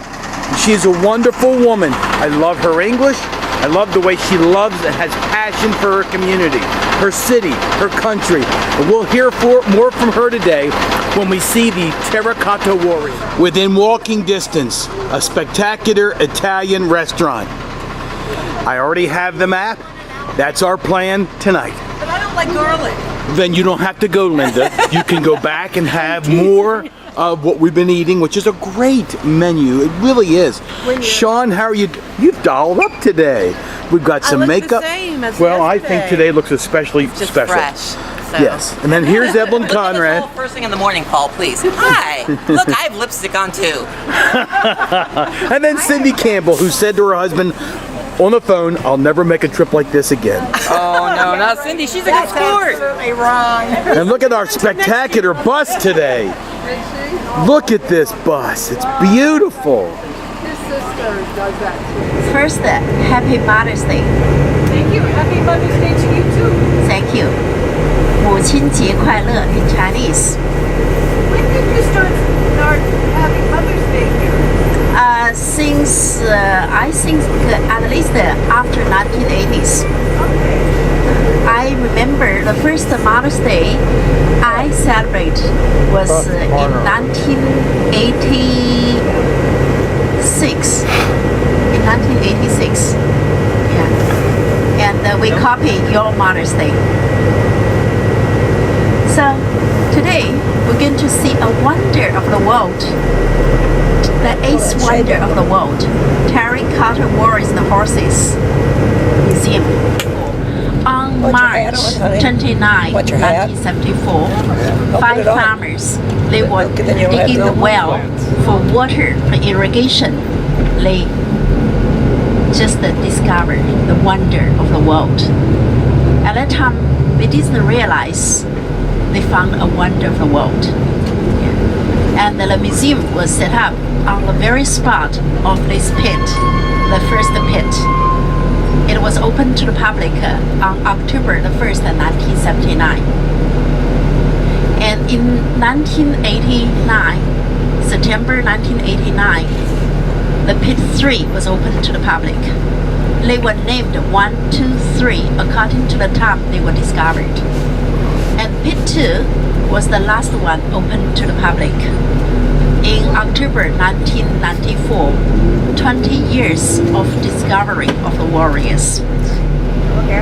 They were found only 1 mile away from the tomb for the first emperor of China. And also we found the inscriptions on the weapons, on the bricks, on the terracotta soldiers.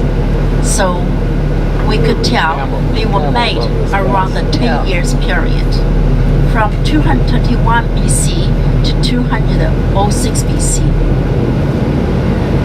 Oh, I'm sorry, from 221 BC to 210 BC. Yeah. And we know that was the period of the first emperor of China was in power. And before 1974, and also after 1974, we found mini-sized terracotta warriors, about 58 to 60 centimeters. So we know why they make the warriors. They believe there is an afterlife. So after this dynasty, they make a lot of 1/3 of the life-size warriors to protect the spirit of the rulers. There was no religion 3,000 years ago. And in the 1st century, Buddhism was brought into China. But as far as from 4th century BC, they believe there is an afterlife. That's why they make the warriors. Before 383, slave would be buried alive with the dead masters. Think about it, how cruel. Yeah. Later, it was too expensive, not enough hands. So there is a solution. Make the pottery figures, or the clay figures, or the stone figures, or the wooden figures. What's special about terracotta soldiers? They were life-size. The average height is 5'9", 1.8 meters. They are taller than the average Chinese now. The man in the southern part is just 1.7 meters. And how many warriors has been discovered? More than 7,000 from the 3 pits. The highlight is the first pit. That one was discovered by farmers. In 1974, they dug the well.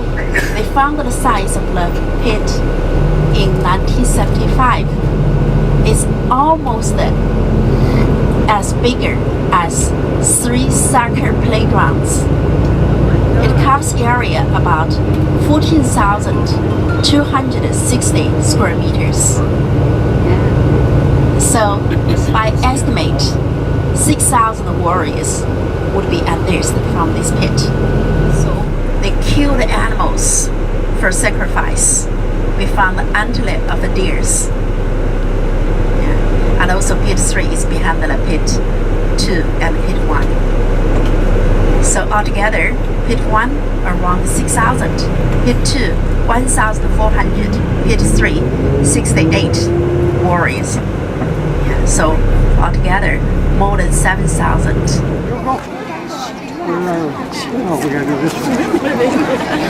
Terracotta Warriors, baby. We're here. Graceland has made it to the Terracotta Warriors. I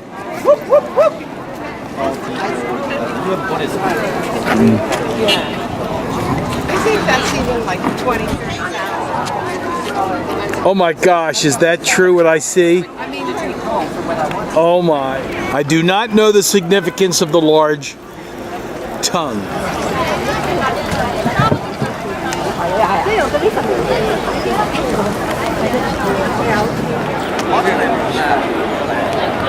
I just don't. My first time I worked Yes. And then change the good symmetry.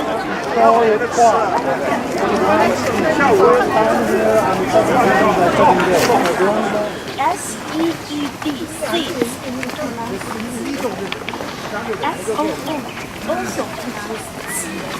Even in Chinese literature. So in the past, ladies,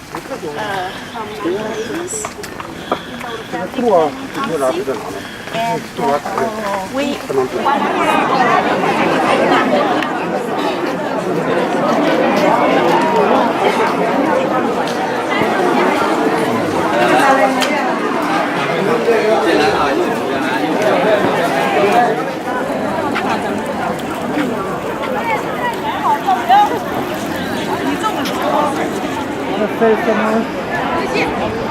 The whole long line here. Follow me, Tom.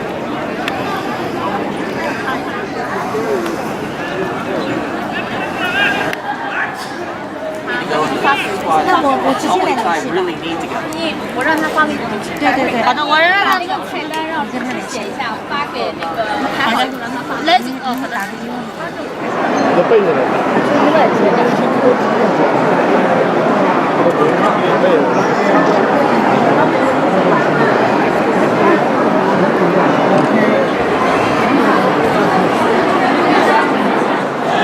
有些那种并没有同学。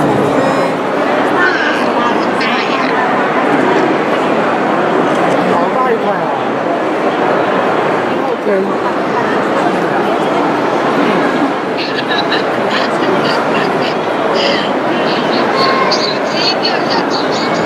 看得见吗？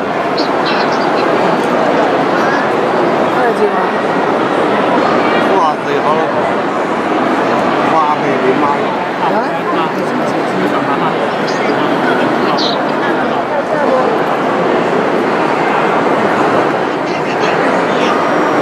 有拍照。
That's hard work. 其实就是那个500年前的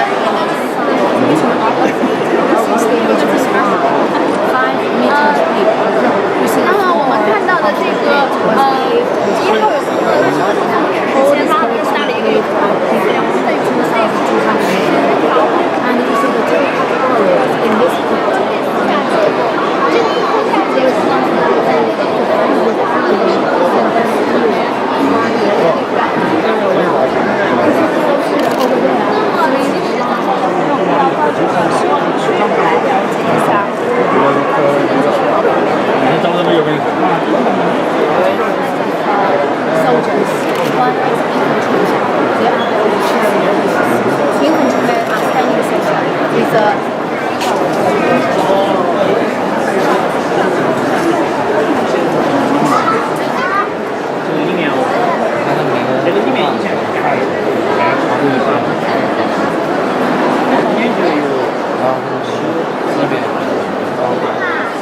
哦。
个感觉像医院的手术房吧，那仪器设备，那躺着那个真像一个曲线流畅吧，那个感觉肥肥壮壮的。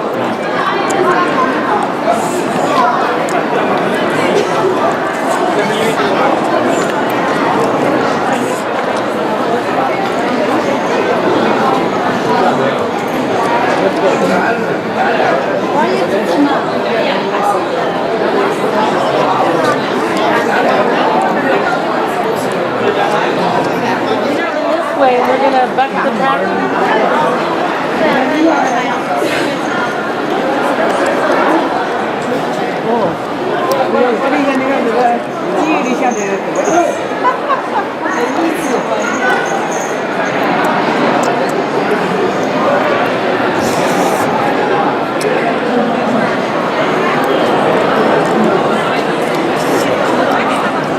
随着将军盾。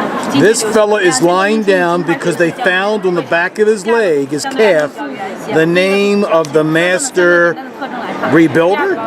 On the back of his knee is the name they signed. The worker who made it signed it. Who told you this? And it was the master worker who made that one. Jenny told me. These fellas have been here 30 years. Faces are a little different. 30 years, Jenny said. Oh, these? Yes. The reconstructionist or the original? No, one of the architects of the.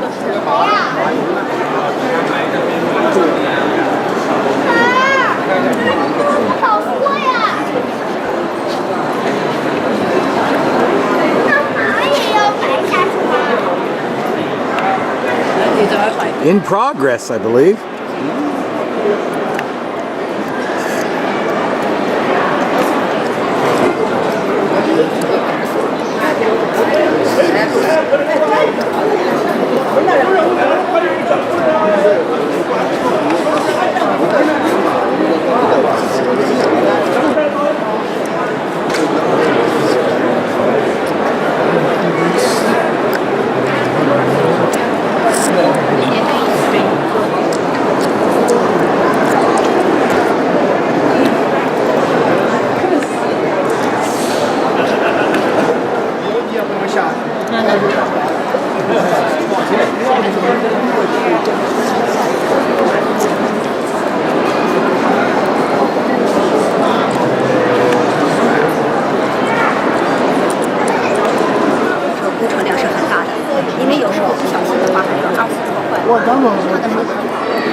Another place is rather damaged.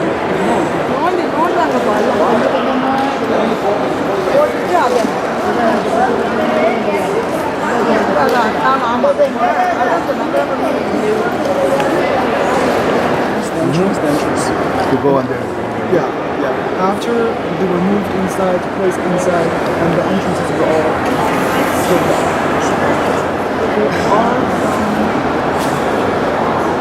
There are some entrances. Just start working. So there are not many archers and warriors. You to the left, you see the individual walls. Those are the ones like that's for them.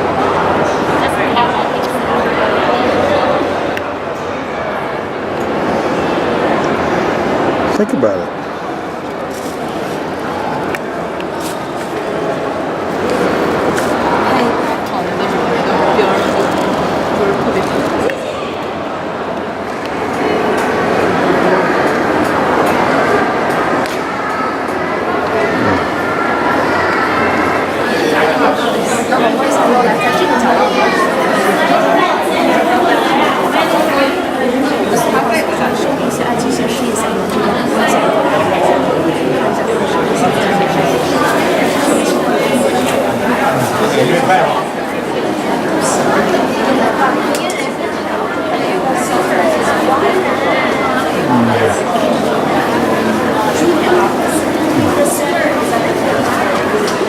the only general that they found. 6'4". He weighs about 500 to 600 pounds. Beer belly. A general's belly.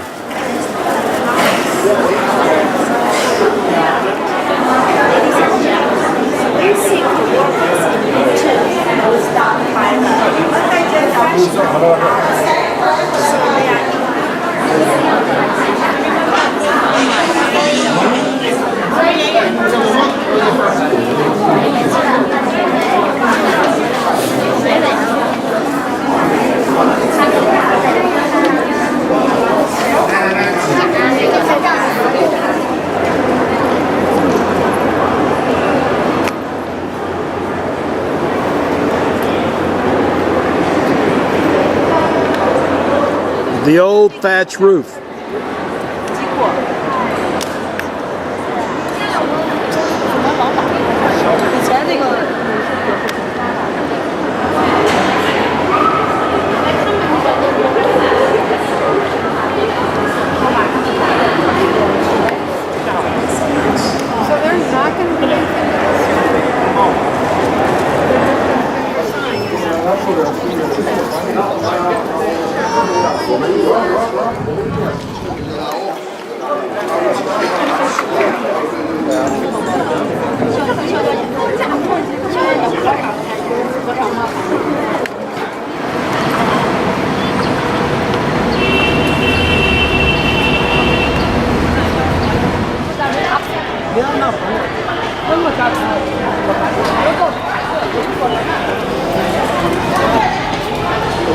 This is the city wall of Xi'an.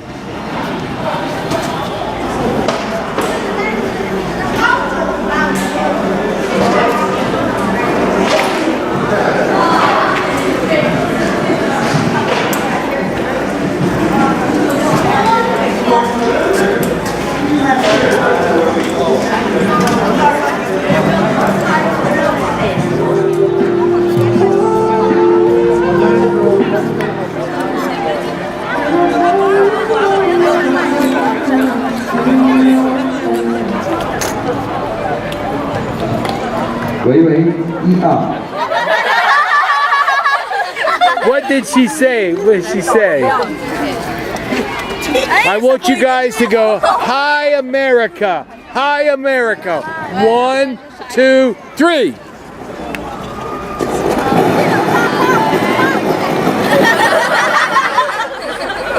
One, two, three. Hi America. I love China. I need to smell something.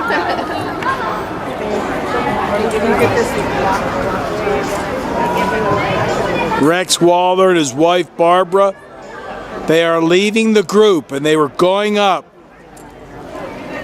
This is great. The first one is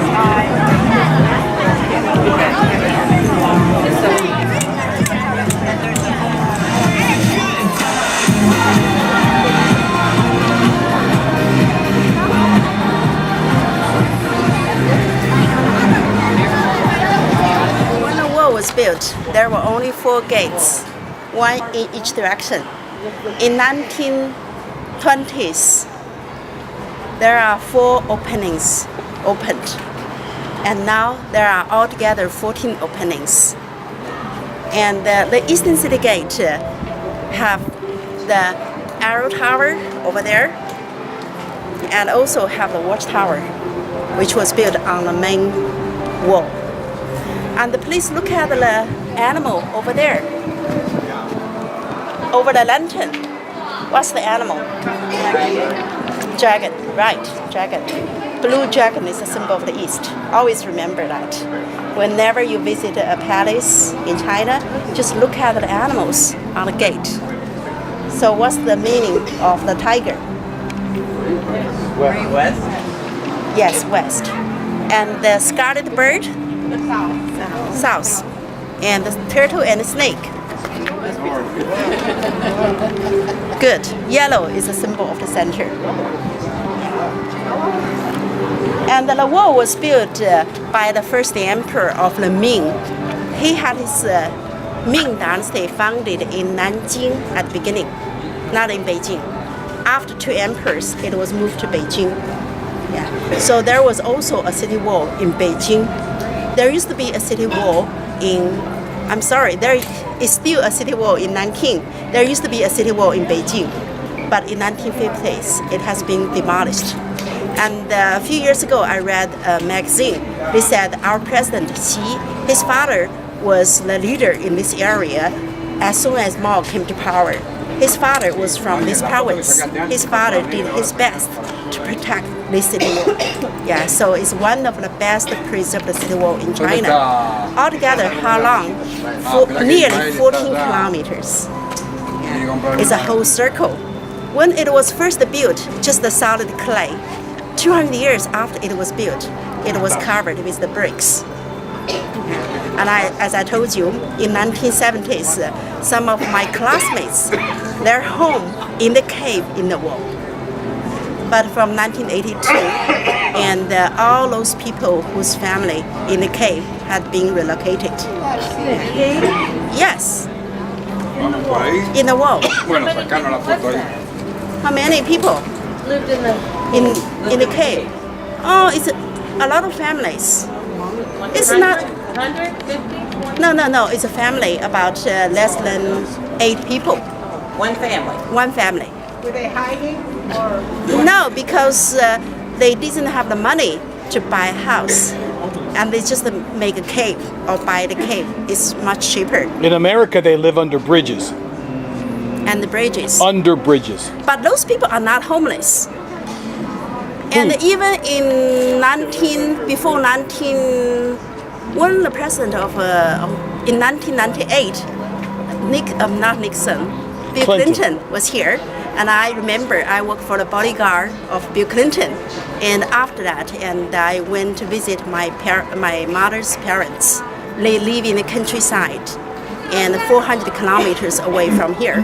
My grandparents at that time, they were still living in a cave. It's very pleasant. Yeah, it's very pleasant. And you don't need central heating. Yeah, it's warmer in the winter and cooler in the summer. Yeah, in the bagging. One of our people, a bagger, much more than a worker. Yeah, once a few years. You don't want to go too far. You know, you come back and谢谢。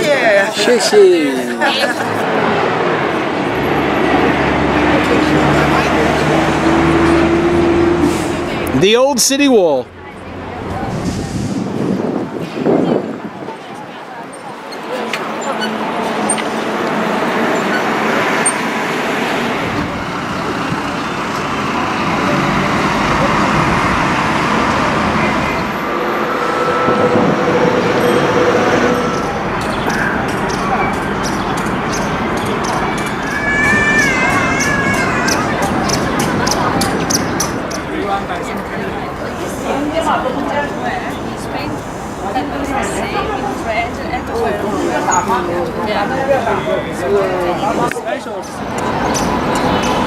Young father trying to teach her daughter how to use those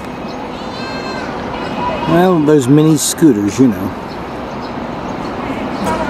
I think she's a bit young for that. Linda DeBarth is riding the bicycle on the old city wall. Do you want to hire one? Do you want to hire one? No, I'm pretty short.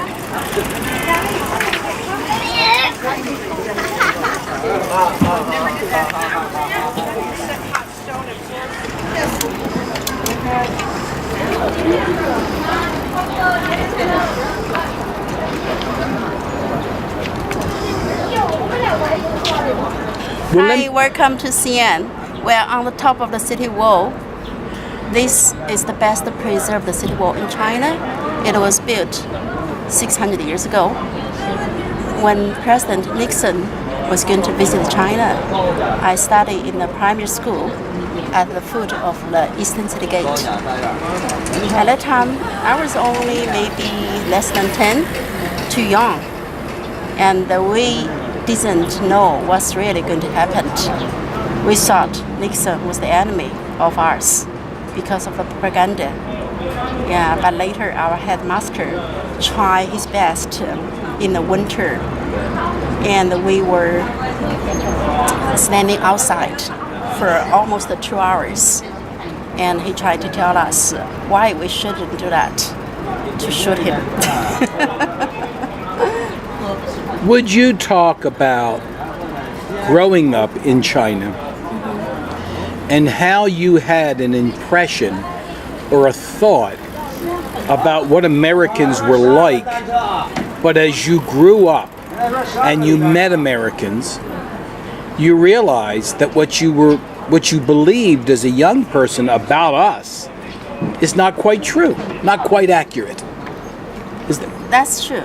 And later, because of my job, and I'm an English-speaking guide, I found American people are very nice, very easygoing. Good. And what are your dreams for the rest of your life? What do you want to accomplish? That's a deep question. I cannot speak out of my dream. Personal. Actually, I would like to go back to school. Would you? And learn what? And learn anything. Yeah, I really like the school atmosphere. And I would like to have a higher degree. We're here at a vendor's booth, and a lot of the materials here are 10 yuan. And this young lady is 27 years old. What is your name? Zhang Wei. Xiao Wei. Yeah.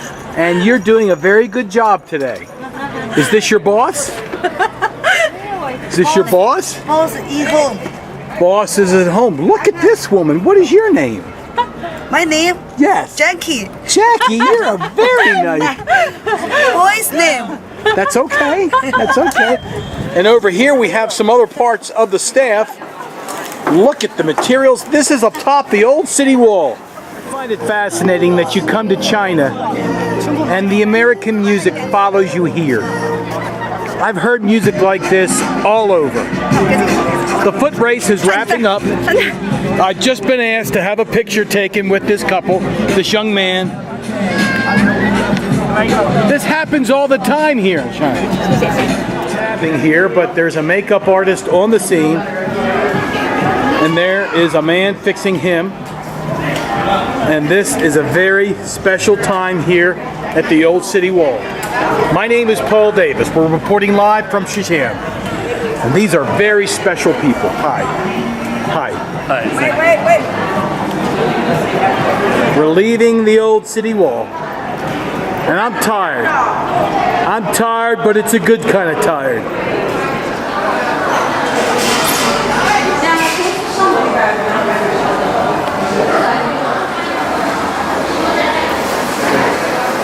This is our restaurant tonight, Byron. Take a picture through this moon gate. I did.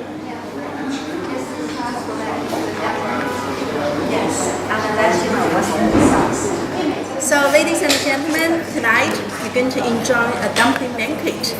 Dumpling is the holiday meal, it's the celebration meal. And when I was little, I wish every day is a dumpling day. But it takes time to make dumpling. Yeah. Do most people in China have dumplings during the course of a week? No, maybe once a month. Really? Yeah. Because there is a shortage of everything in the past. Nowadays, you could have dumpling every day. So we're going to have steamed. Most of them would be steamed. And baked. And there is one would be baked, one could be fried. What is your favorite? My favorite is the water dumpling. The what? Cooked in the water boiling. Okay. And with a lot of vinegar and chili. And what do we do with that? Put the water dumpling in the chili and the vinegar. And also I would like some sesame oil. I don't think they have sesame oil here. So it is our Mother's Day dumpling dinner. Here's table number 1. And they seem to have enjoyed the dumplings, the pot stickers as I'm calling them. And then there's table number 2. They've enjoyed it. And then my table, table number 3. This is what we were doing on Mother's Day 2018. And after a nice dinner on Mother's Day, we find ourselves inside the theater. Bacon cheeseburger. No way. Right here. Here is On the menu. no way. Yeah, but we don't have access to that. Bacon cheeseburger. This is Weldon, Jordan. It's only 40 yuan. I can handle that, brother. But this is the dinner theater. We're going to see a show tonight. We think it's going to be a good show.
are leaving the dinner show, and it is Sunday night in Xi'an, and this city lights up like none I've seen. Everywhere you look, there's colored lights along the center. What's the matter? We might be going to the bell tower, so be ready. And I've got my video camera rolling. I'm going to perch behind the wallers. So go sit up on the front window. Well, that's a good... Beautiful evening scenery again. You remember what you saw last night? The drum tower, the the bell tower place. And somebody asked me this morning, is that possible to make a stop somewhere close by to get up? And also the same thing after 9 o'clock at night. But we still have different places to go. We are going to see the local Grand Mosque, the Muslim quarter. And so we're going to have lunch in between. We are heading down a main corridor of Xi'an. We've just seen a great show. Chow is our bus driver. He's a great guy. And look what's ahead. This is beautiful. You don't got this in America. I'm telling you that right now. Mother's Day 2018 coming to a close. You see this every day, don't you?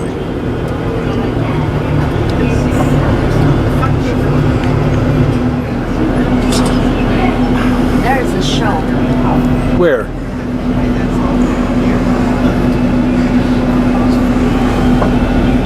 Traffic on a Sunday night? Pretty busy. It's pretty busy.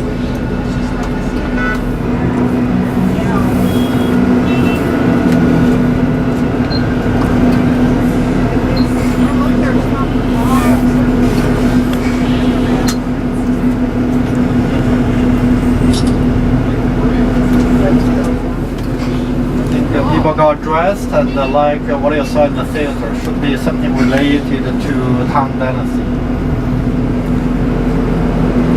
See how many people in the streets here watching. The old city wall.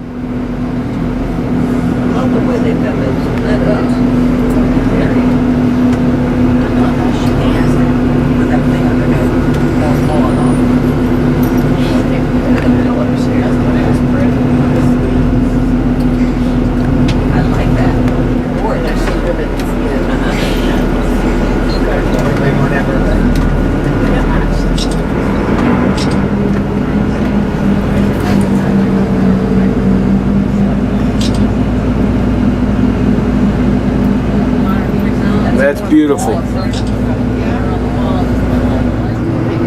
Okay guys, coming up in front of us, the beautiful building is a bell tower. So it's also lit up in the evening with all the beautiful red China knobs on the both sides of the road. So this is the very central part of Xi'an already. The red knots have a significance. Chinese knots. Chinese knot for good luck.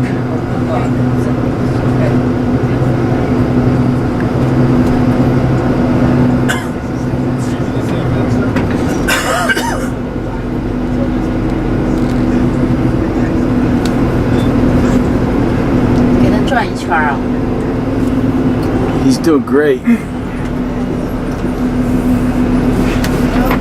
你把我的梦想打破了，我刚都准备转一圈呢，你提前一说嘛，我说的没面子很，哎，我准备过来就是给转一圈，我还搂着呢。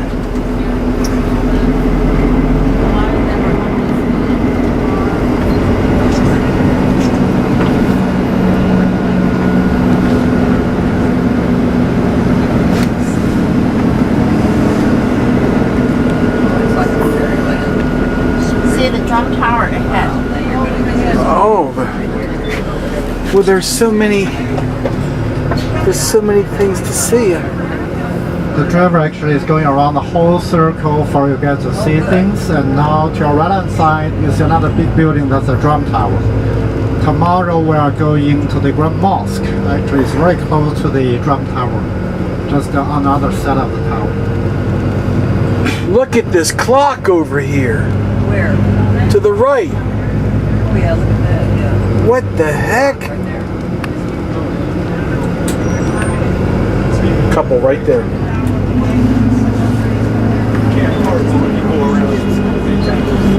The Starbucks coffee. Look at that. What is that? A theater? What is it? A shopping center. Yes. Wow. Wow.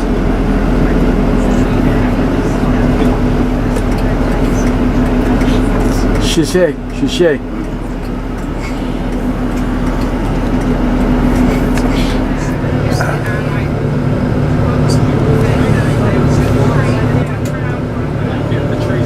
Well, the first folk art is 农民画, peasants painting. All the paintings on this wall are done by local peasants from Xi'an County. We call them the primitive art, not professional. They don't know how to use perspective well, but from those, we learn the countryside life of contemporary China and understand local peasants' unaffected aesthetic conceptions. They love to use 4 colors to depict their love to daily life. Now, question number 1. Could you tell me what are the 4 favorite colors they love to use? Red. Yes, red. Yellow. Yellow. Blue. And green. Yes. Green symbolizes hope, and yellow symbolizes peace. Blue symbolizes peace, while yellow symbolizes the earth where they live. It also means harvest. Red color symbolizes fire, which is one of the 5 essential universal elements in ancient China. It's the luckiest color in China. In our wedding day, almost everything is in red color. So now about 9,000 of their artworks have been exhibited in 72 countries and regions of the world. So special and famous local art. The bigger one here, done by a famous artist Liu Yang. The title, 回娘家. Question number 2, what's the story of this painting or what they are doing? They're Going to market? Any other idea? I think it's fishing. Fishing? The dragon lady showed up and she'd never ridden a donkey. You have a rich imagination. Okay, it is on the way to visit the wife's parents. That's why look at the husband, not very happy. The whole painting, colorful, exaggerated, even distorted, but lovely, beautiful. It's typical artistic style of a peasant's painting. Now more examples. Have you ever heard of Chinese Cultural Revolution? Yes. Good. 1966 to 76. The government used peasants' paintings like this as political propaganda to advocate how great the socialism is or how almighty people are to overcome all difficulties, even natural disasters. Like the slogan here, 人民公社好, people's communes are terrific. Like this one, never forget class struggle. The Communist Party's philosophy is a philosophy of struggle. I don't know how you feel as foreigners when I interpret this, but even for me as a Chinese, when I read the slogans now, it sounds ridiculous and crazy. Real. Not only me, many people, especially young generation, the similar feeling. But you could imagine if the time goes back to the past, over 50 years ago, it did work. Yeah. So special time with special paintings with very strong political color. The lower ones are new paintings after 1978, when the reform and opening policy was carried out. No more political meaning, getting closer to people's daily life. Like the first one, Ye Sun Sa, 3 generations. Where the father is washing his father's feet, and the son washing his back. For That's sweet. For filial piety. Now Chinese economy develops rapidly, but meanwhile, many Chinese neglect tradition or good virtues. Now a growing number of Chinese begin to realize this. For example, I have a daughter. She is a little over 8. So I still remember about 2 years earlier when she was still in kindergarten. One day she came back home, told my husband and I have homework. We are surprised. You're still in kindergarten. How could you have homework? Then she did use water to wash our feet. Although she looks unhappy. Then she said, see, this is my homework. I have to tell my teacher how I feel tomorrow morning. The purpose is to let the kids thank their parents and show their respect. So such a similar special homeworks very popular now in Xi'an or in China. Now the second full card. Well, the second full card is Piying, shadow play. Have you watched the shadow performance? No. Not yet. Do you know what the puppets are made of? Paper. If you like, you may get closer, touch the puppets gently, then tell me your answer. It's not paper. These are plastic. Not plastic. Silk. Not silk. Cotton. Rice. Not rice. Good guess, though. Thread. Look at the braids. Thread? Thread. Not a thread. Resin. Pardon? Lacquer. Not lacquer. Well Not played, resin. brother. Well played. Not plastic. Oh yeah, shrink stuff. Shrinky dinks. No, not shrink things. Metal. What is that? Not metal. Okay, would you tell us? Okay, it's skin. Skin. What kind of skin? Whose skin? Animal skin. Yes. Donkey or cow. Donkey or cow? Donkey or cow. Most here, cow skin. The steps include skin processing, carving, coloring, oiling, No, parchment is skin. and assembly. Well, each one needs 3,000 moves of carving by using dozens of knives. And when you get closer, have you noticed there are many joints? Yeah. In general, 9 or 11. So look at the 钟馗, ghost catcher or ghost buster. Or look at the scholar junction, see? Even animal, see? Also movable. These are the distillation of China's opera art. Having a history almost 2,000 years since Western Han Dynasty, we call it the father of movies and animation. Of course. In ancient China, there is no TV show, no video games. Puppet show, important and popular among ordinary Chinese. Again, not by professionals. This is by old ladies living in deep mountains. Most are illiterates, already passed away. They didn't use knives. They used scissors. Cut all of this. Not a tiny scissor, a little bit smaller than ordinary ones. You know, in ancient China, if you want to marry a good husband, you had to be a good paper cutter first. Do you know why? It proves your hands are very flexible. You could do housework very well. So if I live in ancient China, I will be single forever. The last famous one is Fengshan clay sculpture. All of this made by one artist, Mr. Hu Shen. He is 92 years old, won many national gold prizes. The function of the large hanging tigers is to call on gods, expel evils. Now question, do you know what the smaller animals are for? Zodiac. Very good. Zodiac animals, do you know your animal? Snake. I heard someone say snake. Who is the snake? Okay. How many snakes in your group? 1 month. Not a month. It's 12 years a circle. If you want to know, you have to tell me which year you were born. 35. 35. Which month? June. June. Thank you. You Don't figure are. out. Don't anybody figure it out. You are a pig. I'm a pig. Wait. Sorry, I asked. The rest of us Let are me asking. confirm. 35, right? Right. Yes, you are a pig. And yes. 1955, September 1955. September 55. You are a ram. A what? A ram or goat. Would you show me the ram? Here you are. I love that ram.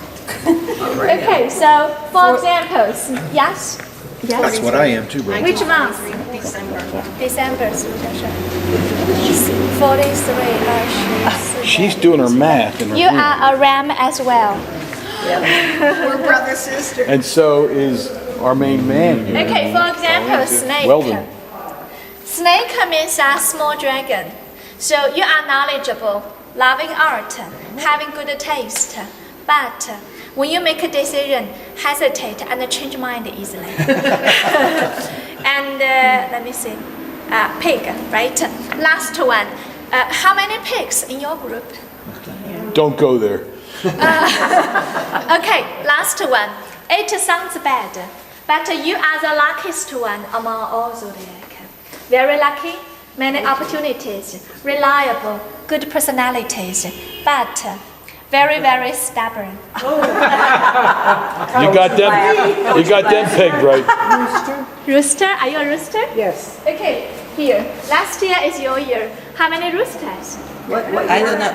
We don't know. Okay, tell me yours first. 63. 63. Which month? October. You are a rabbit. 26. 1926. Okay, which month? December. December. You are a tiger. Tiger. And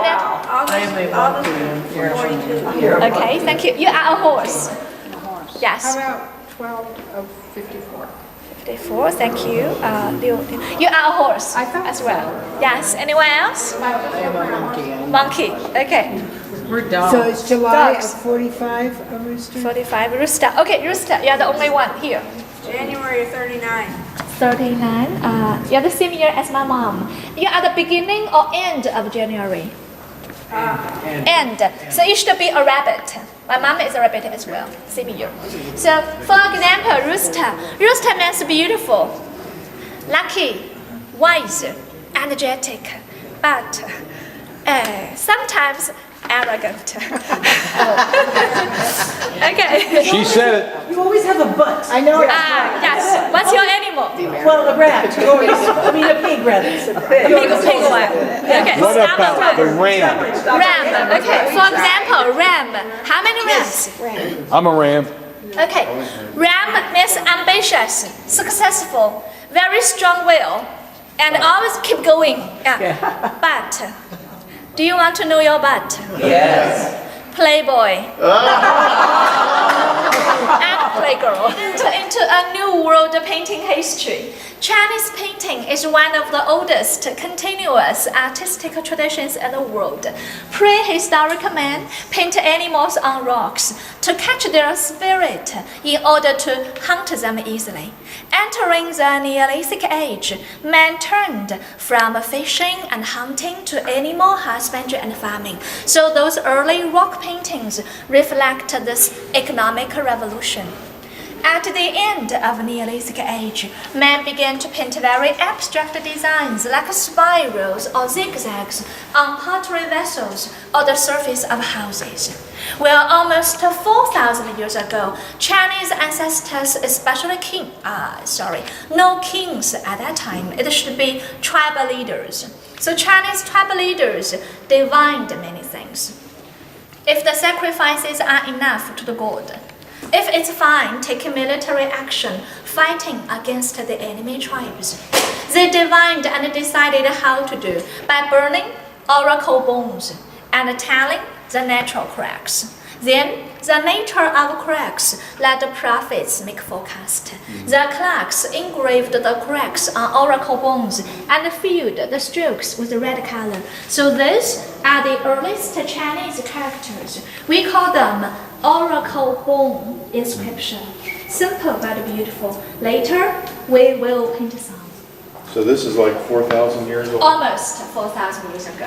Those are our earliest Chinese characters. They are vivid pictures, actually. And almost 2,000 years ago, ago, Chinese began to carve beautiful designs on stone or brick, like this brick reliefs, very popular in royal family tombs for protection and directions. Now, look at your back. Oh. See? Have you noticed that's tiger's head? Oh. It means he is guarding the west. So if you lose your way in ancient China, easier for you to find the directions just by telling animals on roof. Tiger, god of west. Dragon, the east. The scarlet bird, the south. Mixture animal of a tortoise and a snake, god of north. So we call it at the Chinese GPS. Now this way. This special, Yuwa and Fuxi.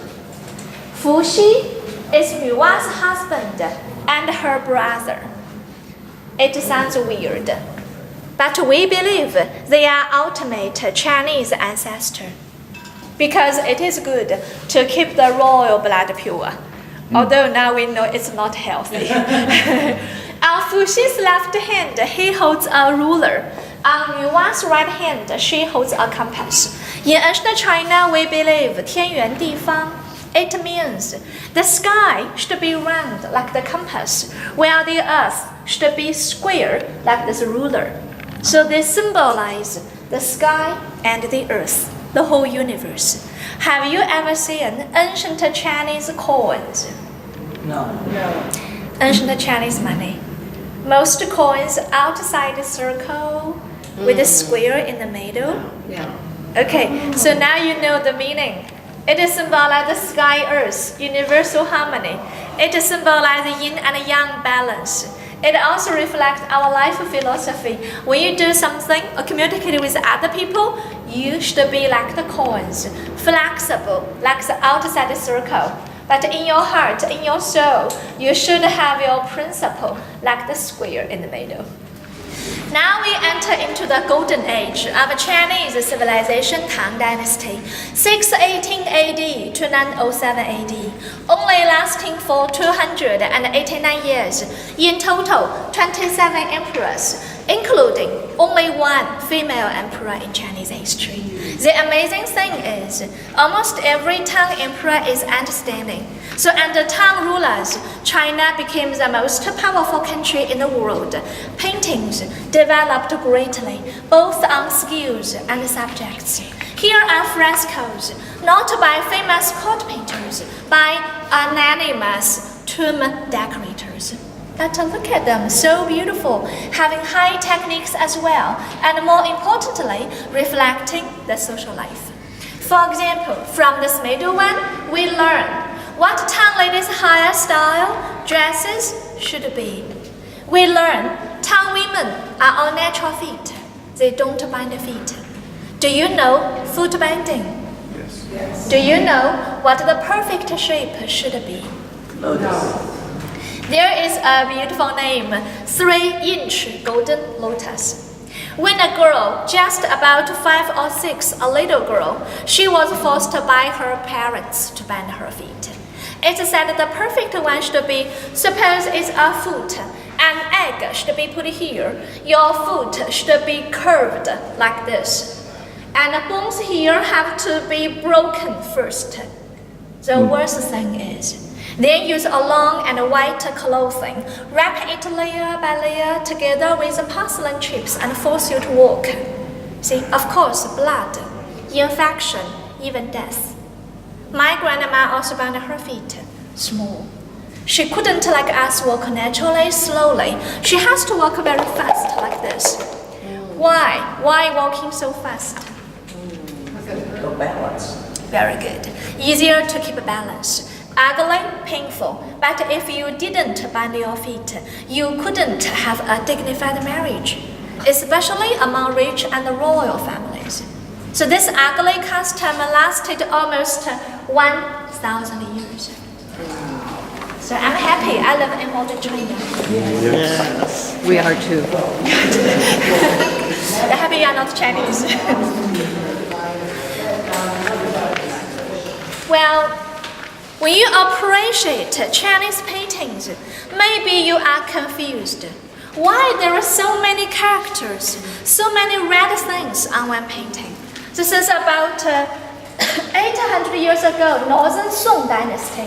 Chinese artists gradually began to combine 4 art forms on one painting. Here's a good example. Number 1, the composition, the painting itself. Number 2, title. See, here is a poem. Number 3, signature, telling you when, where, and by whom the painting was done. The last one, red stamps or chops to show authenticity. So to be a Chinese artist, you have to be versatile. It means you have to be a good painter, calligrapher, a poet sometimes, even an engraver. 4 in 1. You will be a real master like this. Now this way.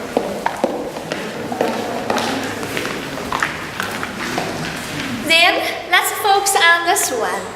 Very traditional landscape painting. 2 things I want to mention. First, the color. Just one color, black ink. But show the dimensions, the distance very well. Because Chinese painting is the art of using ink. Even black ink contains the 5 basic colors, including light ink or dry ink. So this is one of the most traditional and elegant styles. The second, see big mountains, big trees, but a small boat, a tiny person. Reflecting philosophy, Taoism. Nature is great. We are nothing, so we should be humble in harmony with nature. Sometimes even no person appear, just a small boat or pavilion symbolizing someone lives here. We believe it's more poetical or more Zen feeling. But we all know Chinese history, there are thousands of years, numerous paintings. So how to classify them? Make them simpler. All Chinese paintings could be classified as only 3 types by subjects. 花鸟, bird and flower. 人物, human figure. And 山水, landscape. By techniques, easier, only 2 types. 写意, freehand, like bamboo. 工笔, detailed sketch, like the emperor. Now question again. Which one is more difficult to paint, bamboo or emperor? Bamboo. Who believes bamboo is more difficult? Hand up, please. Thank you. That's all. Now, who believes the emperor is harder? Hand up, please. There's a lot more color and detail to that. Thank you. It's almost half. Do you want to know who wins? Sure. I will tell you later. Not tomorrow morning, 20 minutes later. She's driving me nuts. Now calligraphy practice. Side of before practice. So before we practice, look at here. Beautiful board. It's a big threshold. Question is coming. What's the option? Very good. Keep away the egos. Collect the treasures. The higher the better. Now,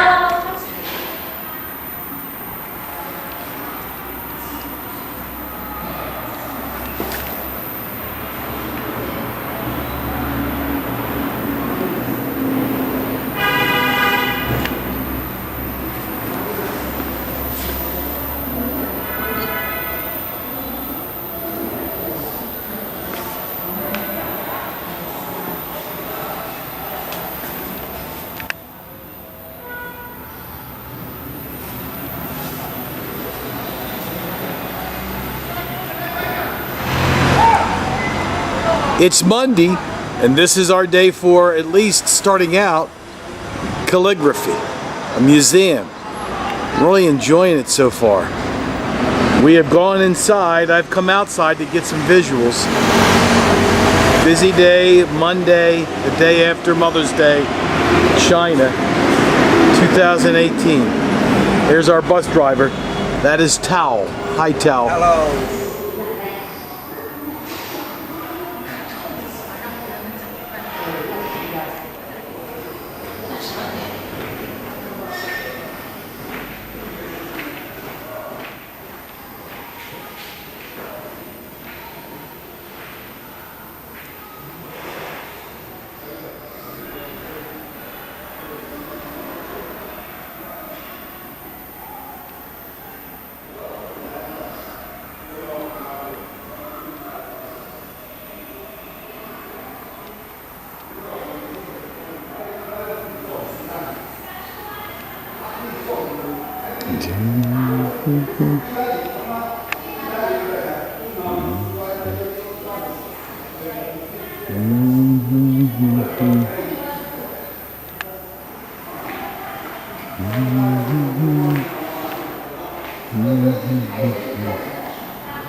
After down, left falling stroke, 撇.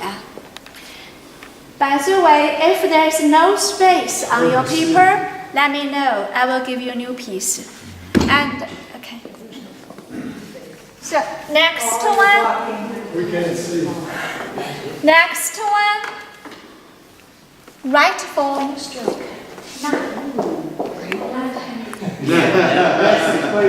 It's true because you may notice most strokes is always from left to right. See, left to right. That's why, not down. Not down. Next one, stroke. Rising stroke. Check mark. Long check mark. So our brush bends. Are we supposed to keep using the bent, or are we supposed to rotate it so we're always using the tip? You will rotate it very subtly. But remember, when you try one stroke or two strokes, after finish, dip the ink again and make the tip of the brush sharp. Okay. Okay. And next, vertical with a hook. Go vertical with a hook.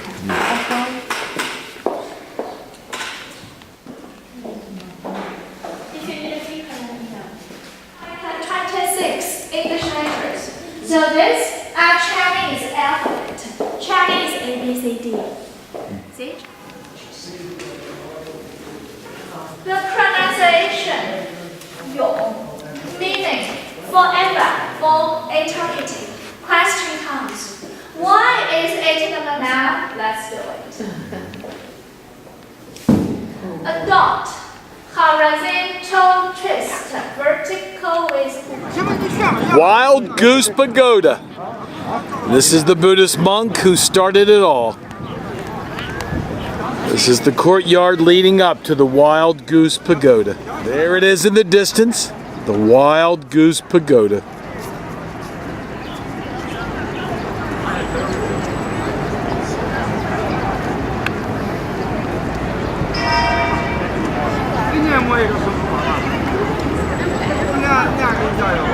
Gates to the Wild Goose Pagoda.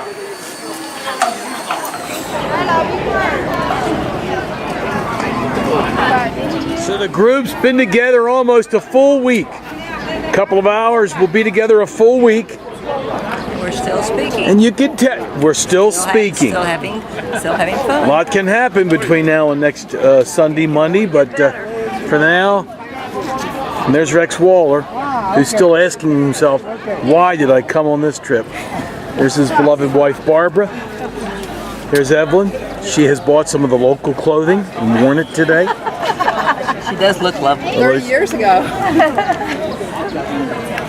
She was here with her other husband. How did everybody like calligraphy? I liked it. What'd you think, Howard? I loved it.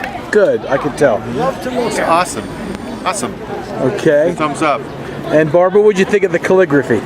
Oh, it was great. I wrote my name, I wrote my birthday. Good. Catherine, she's here with Charles Greenberg.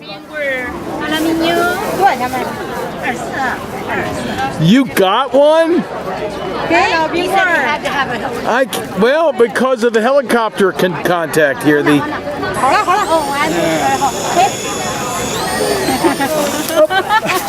that is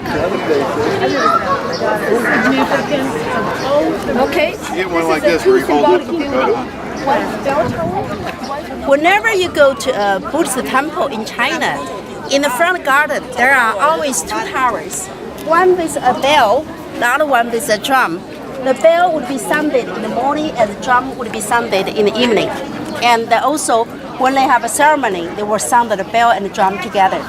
Yeah. So I told you, used to be a huge temple with 13 courtyard, 1,700 rooms, but now it's only a very small part of the original temple.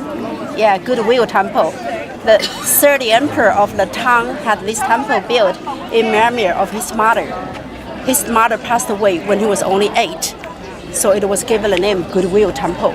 That's why his wife, the lady emperor, and she was told by the minister, in the history there was always children build the temple in memory of the parents. There is no such a case. The nephew built a temple in memory of the aunt or uncle. So she changed her mind. She gave the empire to one of her sons, her husband's family. Yeah. It's still a very active Buddhist temple. Okay, we'll be good to Carolina blue.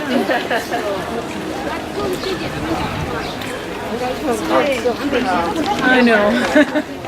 It could have been, dark blue. Oftentimes we have embraced the blue skies. True. Except that's pretty dark.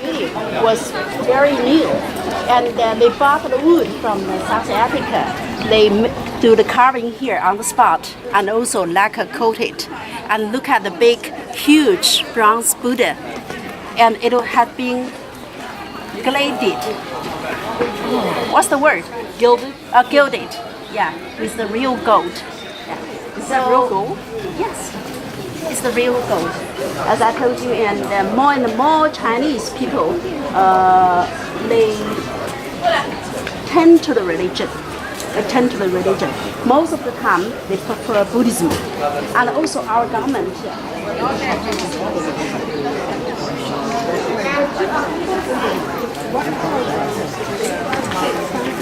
Normally we would be in yellow.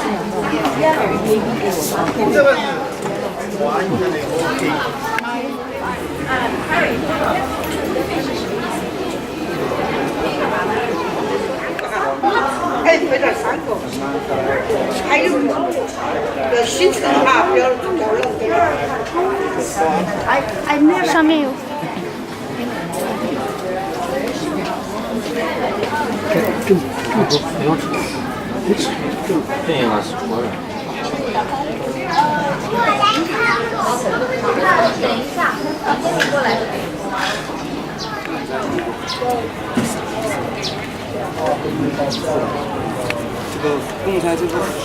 You see something like swastika, but that's not the same thing. Okay, that's the swastika the other way around. So that's a Buddhist symbol for plum light. Switch it the other way around. I don't know if it's true or not, but that's a Buddhist symbol on the chest. So you travel a lot, actually giving speeches, lectures, speaking. So that's the scene. A lot of people kneeling down and other people praying all around us. Made statue forming. And then they, because eventually Buddhism divided into two different branches, Mahayana, Hinayana. Okay, so people, and some people, only stay in the tree. Never go up, never go down, never up. Their job is to stay.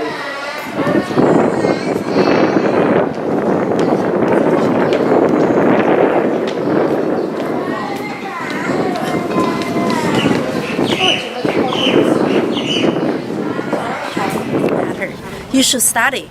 What people study? Confucian classics. So they have different level of the examination. If you pass the lower level, higher level, the top level is called imperial examination.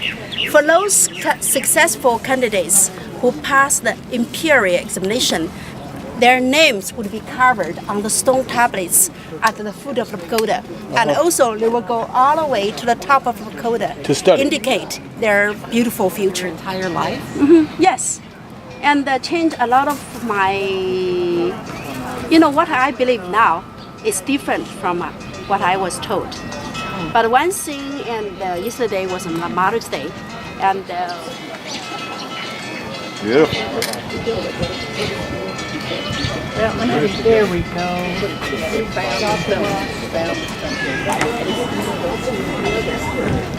Beautiful garden. This is the original garden, right next to the Wild Goose Pagoda.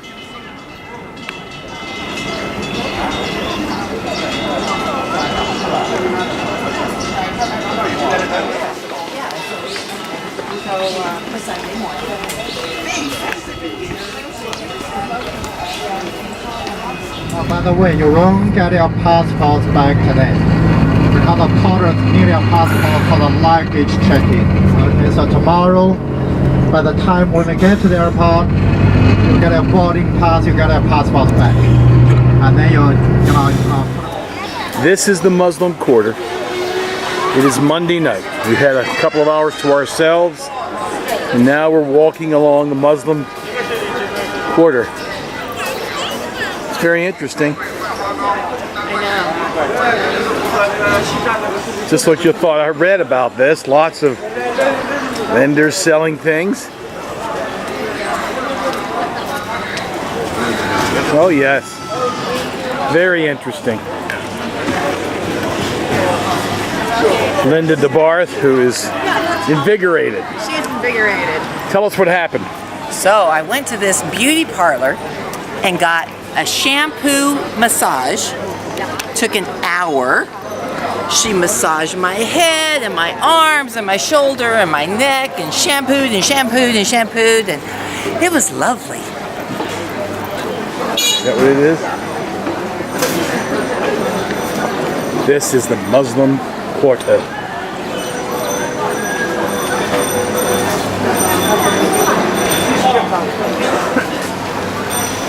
Fruit, vegetables, all kinds of things.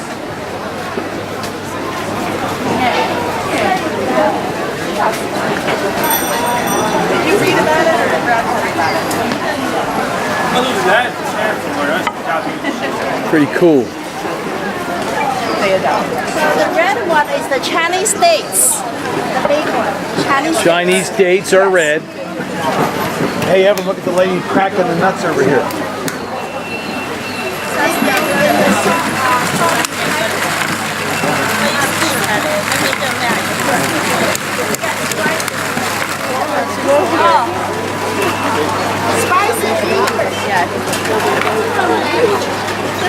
Look at that. Interesting. This is really cool if you're getting. I want to try that, Ev. It's good, huh? I don't know what that is. Is that pineapple? Yeah, it's just pineapple with something else. What the hi? Yeah, they're all offended by photo taking.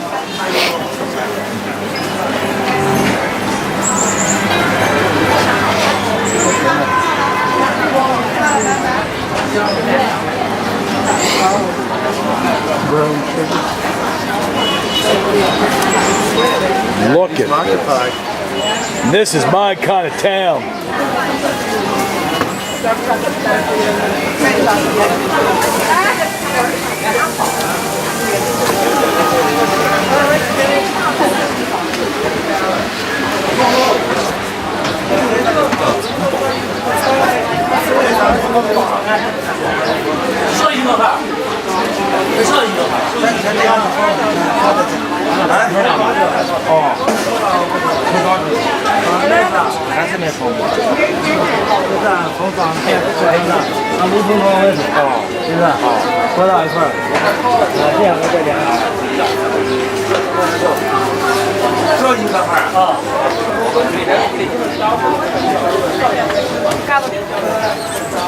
This is cool.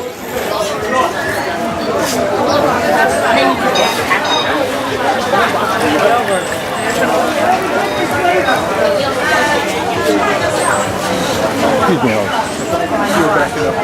yeah.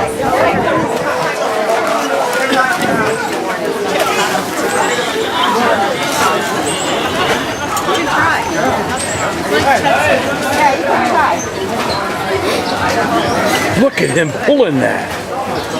That is cool. Good job, son. Wow.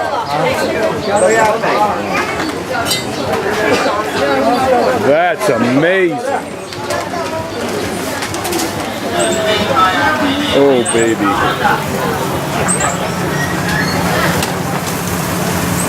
That's what I want. That's what I want.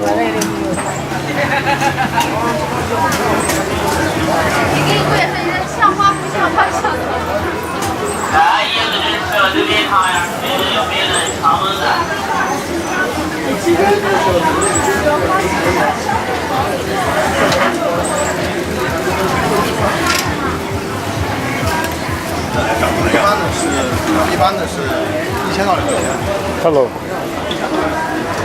How are you? How are you?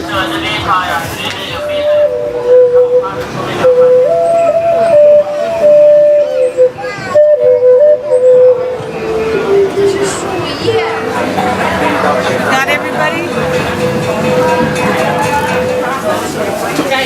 I mean, I remember this feels so much like Israel. Inside the old city walls. I love this. It's beautiful. Thank you. Really whipping by with this camera. I'm not taking my time. When I get excited about video and when I'm capturing, I kind of just run with it. Hello. Hello.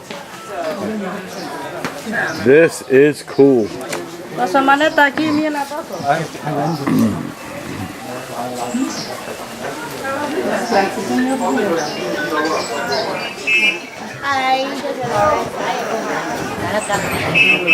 it's a lot of stores, shops, merchandise.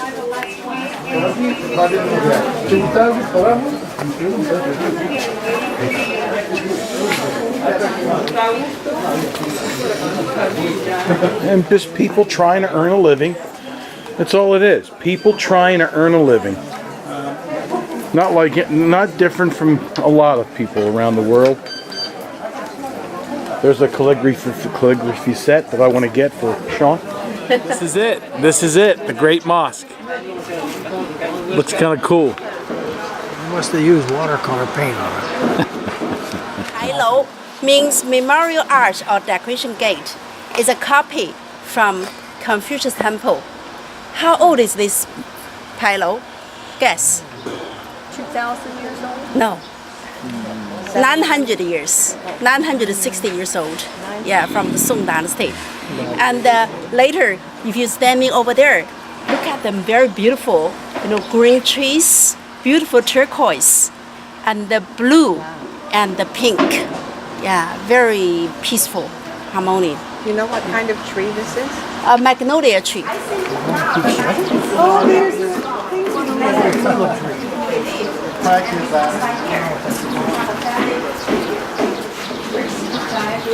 You have to hit this drum very hard. I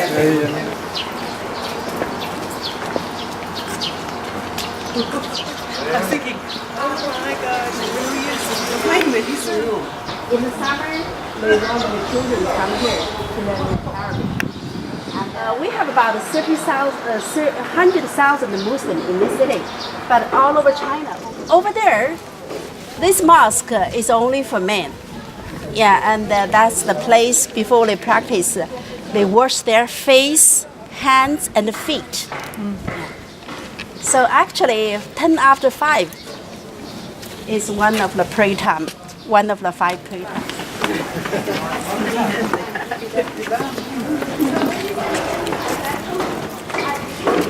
Sometimes not enough room in the hall, they would be here to pray. Kind of like a hall, they could hold about 1,000 people.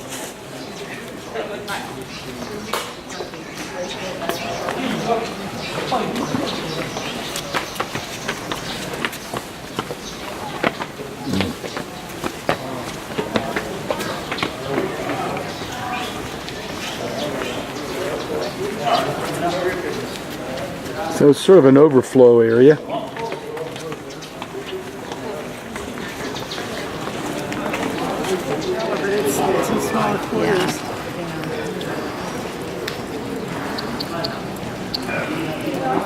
About 5 more minutes.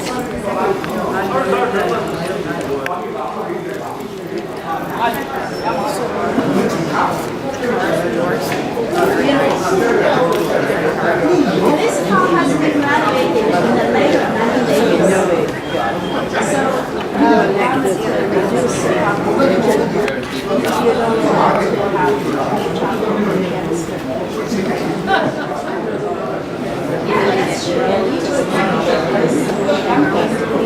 Yeah, that's a big shot of a young couple together, starting out their lives together.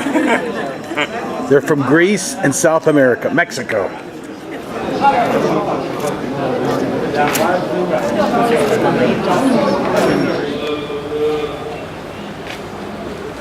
You can go there.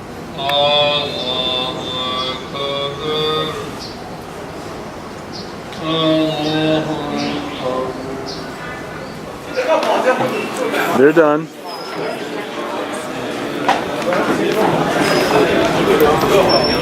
They're done. Boy, they didn't pray very long. 5 times a day.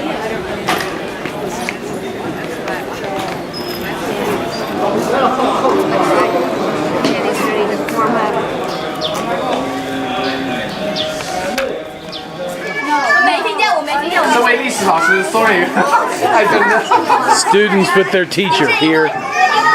Students with their teacher. English. Yes. I love these kids. Good to see you. Back in the Muslim quarter. Who's this guy right here? What's his name? Henry. Henry? Yeah. Henry, I love that name.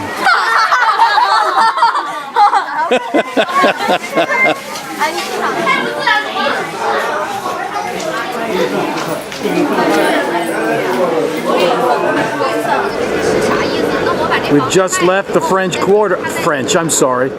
We've just left the Muslim Quarter, and there's the drum tower.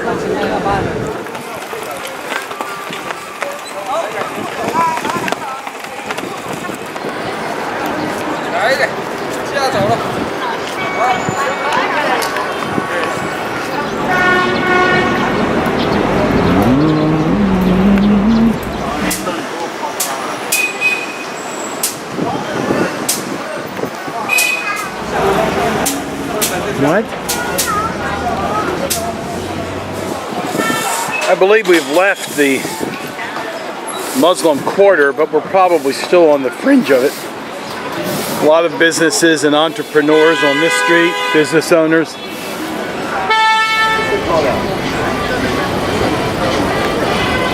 Our dinner spot tonight. It's the same old story. All the food you can eat and more. So, Paul, did you have Chinese for dinner? I did. I broke my thing, yeah. Linda DeBarth is still glowing after the head massage. She has gotten rid of the head lice, and she is just... And then over here, oh, there's Janet. Janet's been rather quiet the last couple of days. I think her and Bill are so happy they came on the trip. Aren't you? Yes, we are. Good. Look at the food that's left over. What would our parents say? It's all right, clean it tomorrow. China or starving? Clean your plate. People in China are starving. Here's the other table. Tell Harry that we're going to the same.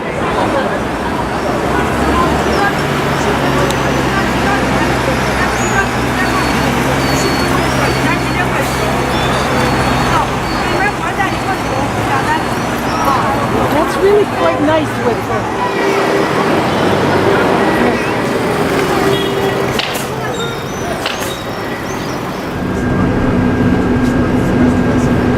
Our last night in Xi'an.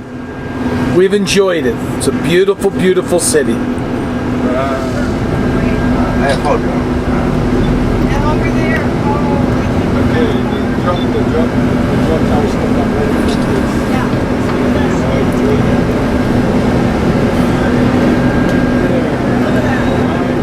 We're going to be turning. Oh, we're going to go around again. Oh, we're doing the loop. We're doing the loop.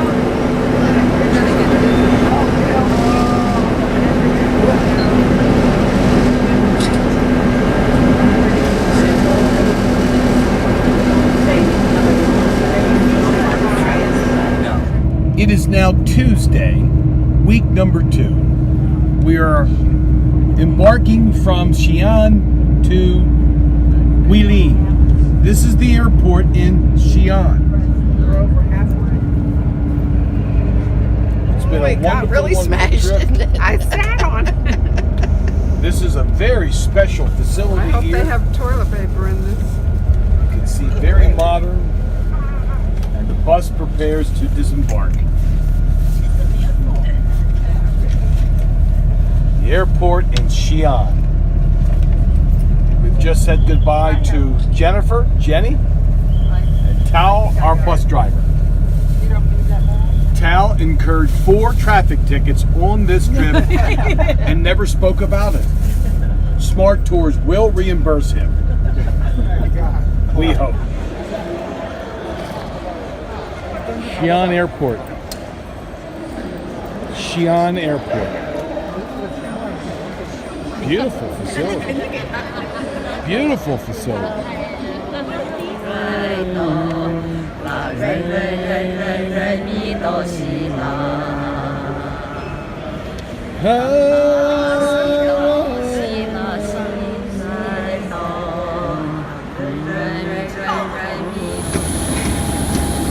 It's Tuesday, week 2. The Graceland team is boarding a plane, not a gigantic plane, but a decent-sized plane to Guilin, a place that Richard Nixon said was the most beautiful land he'd ever visited.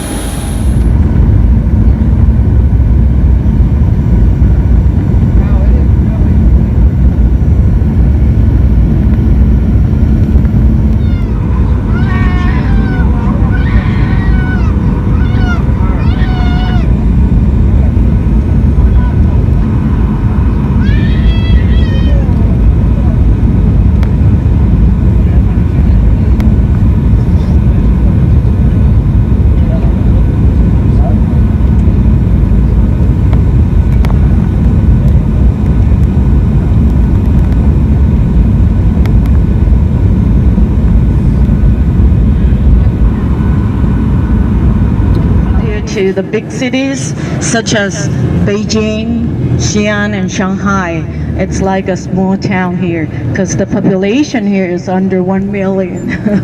So, yeah, that's why sometimes when I ask people whether they had heard about Guilin before they came to China, they said, "Oh yes, we've seen paintings in the paintings of this area in the Chinese restaurants back home," or some people said they have seen photos on the internet, and some people even said this was recommended by the travel agent. So anyway, you know, it's a very beautiful city, scenic area. And well, when you come to Guilin, well, you won't feel regret. Yeah. And there are two Chinese characters for the name of this city. The first one, which spells G-U-I, Gui, is a kind of tree. When you look at the little trees back there in the parking lot, or sometimes you can see on the both sides, we call those trees in Chinese Gui flower trees. And then in English, I don't know why, it has got two different names. Some people call that cassia, C-A-S-S-I-A, cassia. And some people call that osmanthus, O-S-M-A-N-T-H-U-S. And I don't know which one is more familiar to you. Neither? Well, I think more people call the trees cassia and then the flowers osmanthus. And it's a shame now, this is not the flower season yet.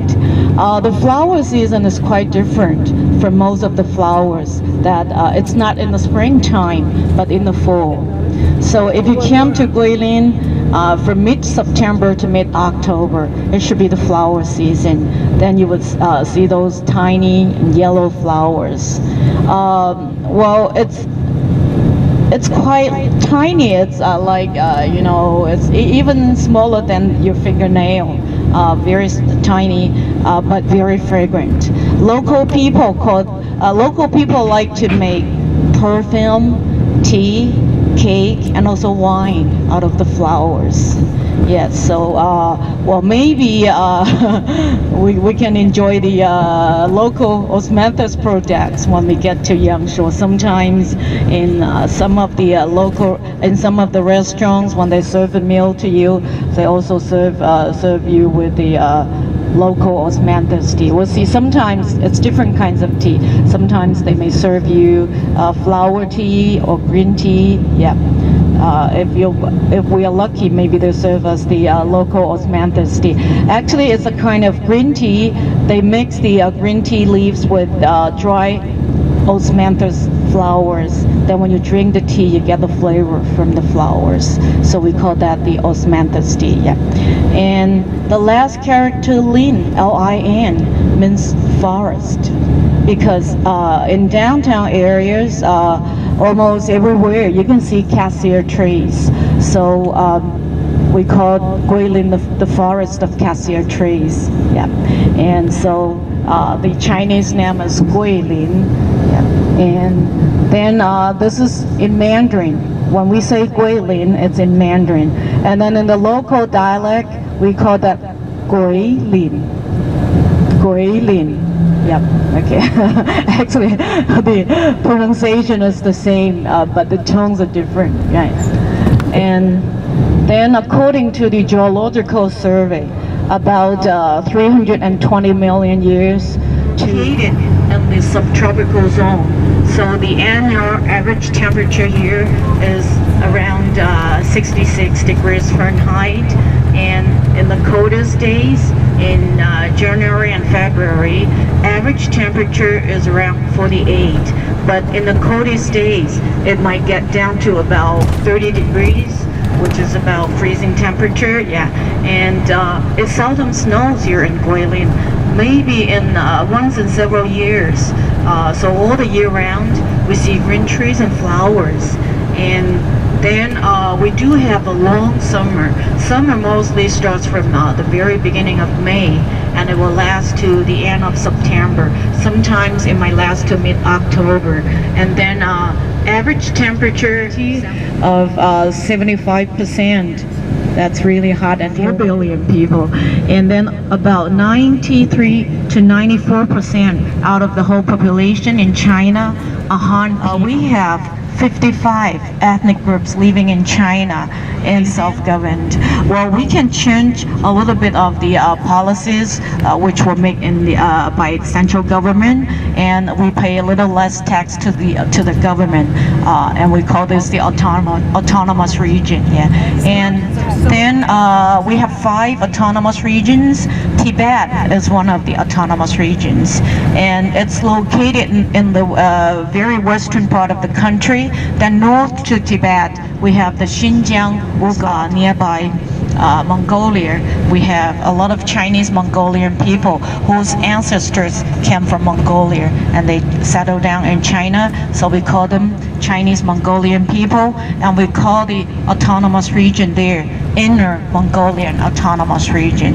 And then the only autonomous region located in southern part of the country is this one, which is called Guangxi, Guangxi.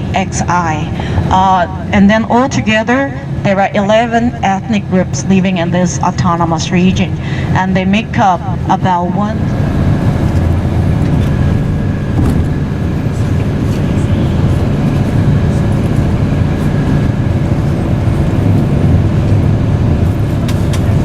So horrible now.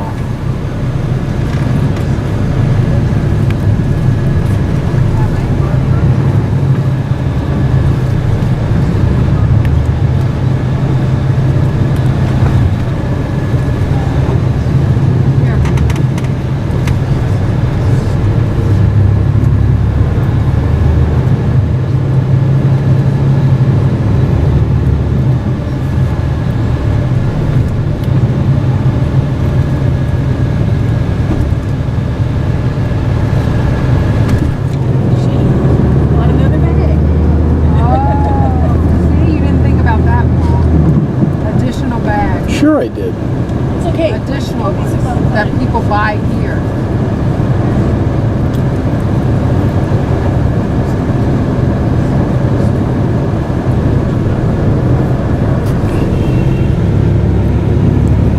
Guilin, China.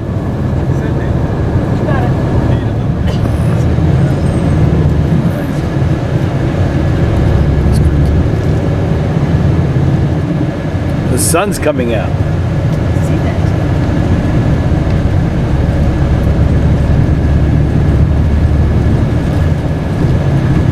We're still waiting to hear. Leave your stuff on the bus. There you go. Graceland is on the ground in Guilin. We have left the airport. We have made our way with Wan Wei, our tour guide. Wan Wei, a very nice woman. Her English is very good, but she's never been on camera before until this trip. We're going to see how good she is. I don't know what it is she's selling, but it doesn't look very good. Thank you, ma'am. It does look great. Actually, it's very good. A giant kumquat. Thank you very much. Loquat. Look at this. The Muslim quarter has re-emerged. No, it's not the Muslim quarter. It's, yeah. Look at the... Now, you're not seeing any English on these buildings. Look at that cute little area. This looks great. Where's an Irish pub? Here, Irish pub. Cut it out. Now we're talking. Oh my gosh, he's right. Oh, oh. Slow down, young lady. This is great. This is it right here. I'm staying right here. Won't be allowed to, but I sure would like to. But we know it's not too far from our hotel. There's a young lady. She's a very nice woman. Yes, and there's calligraphy is alive and well here. And this is a nice place. I like it here.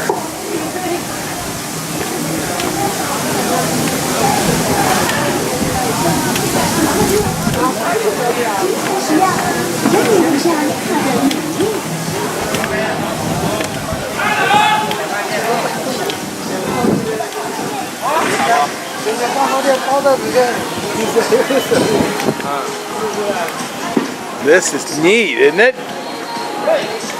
Holy cow! It's very easy to get lost. Look at all these shops.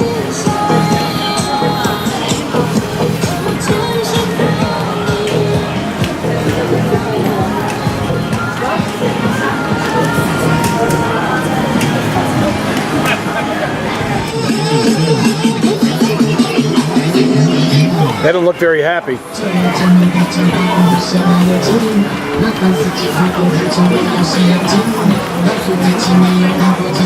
We've had another great lunch. We've lost count on how many dishes we've put down as a group.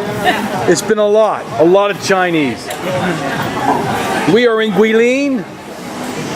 It's the middle of the day, probably 1 o'clock, and we're off to Elephant Trunk Hill.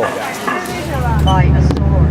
So finally he turned into a rock and he stayed forever here in Guilin. And then when we get inside the park, you can see that on top of the Elephant Hill, there's a pagoda there. And the pagoda looks like the shape of the pagoda looks like a sword, the handle of a sword. So it seems that the sword is sticking on his back. Yeah, he was killed by a sword. And this is the landmark of Guilin.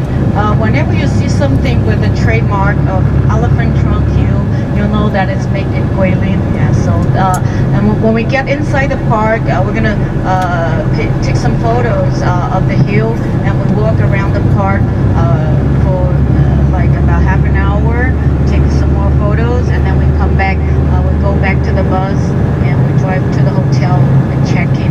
We were just parking by the hotel for lunch just now. That's our hotel, the Sheraton Hotel on the road. Now you can see the Elephant Trunk Hill down there. That's the front part. There's a cave there right at the hill foot.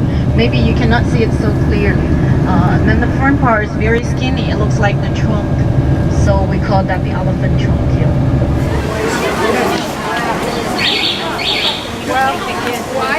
And the stops just keep on coming.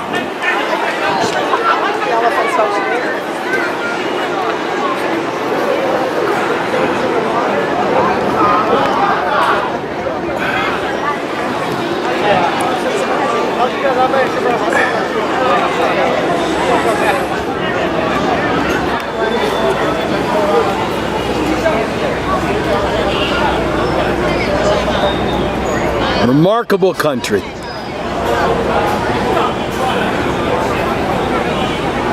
Bit of an amphitheater over there.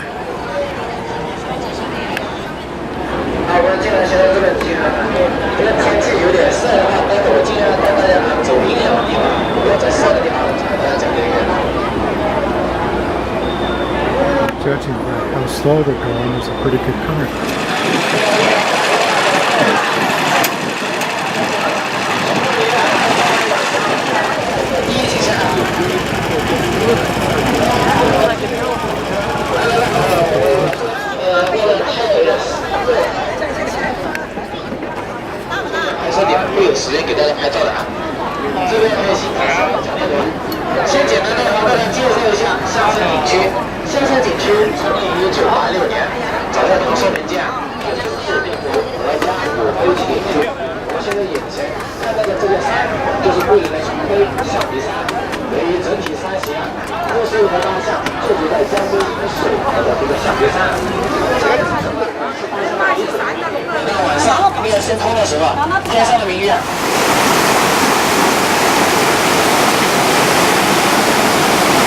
Recycled pipes. People do not call that the Elephant Hill. We call that the Tunnel Hill because the cave on the hillside looks like a tunnel. It goes through the hill, so we call that the tunnel. And you see the pagoda on top.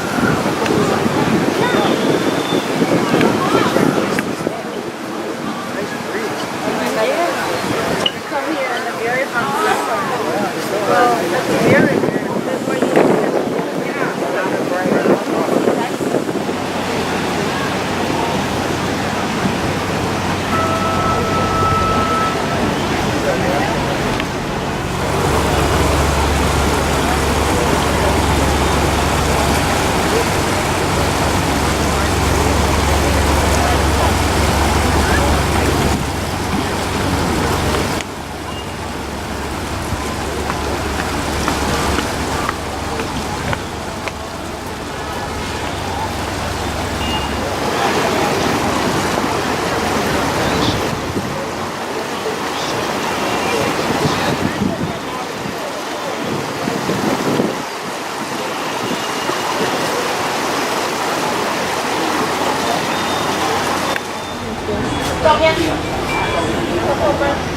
结了我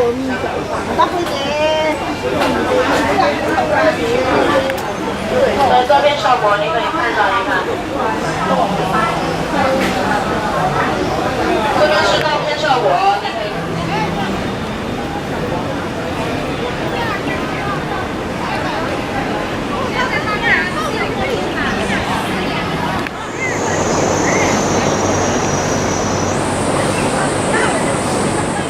Catching anything?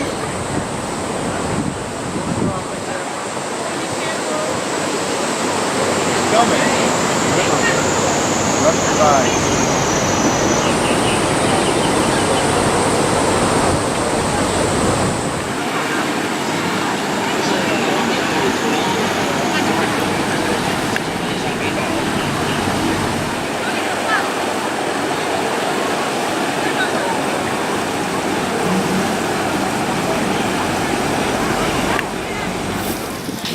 She didn't get this at Home Depot, I'll tell you that much right now.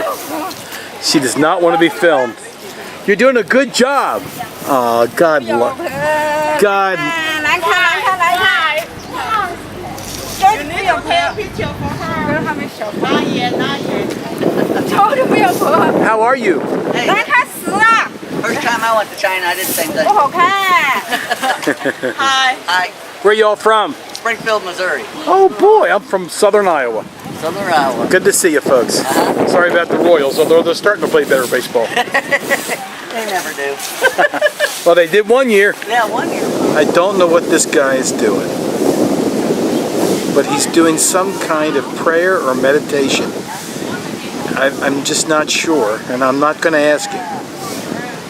That's some kind of a ritual here at Elephant Trunk Hill.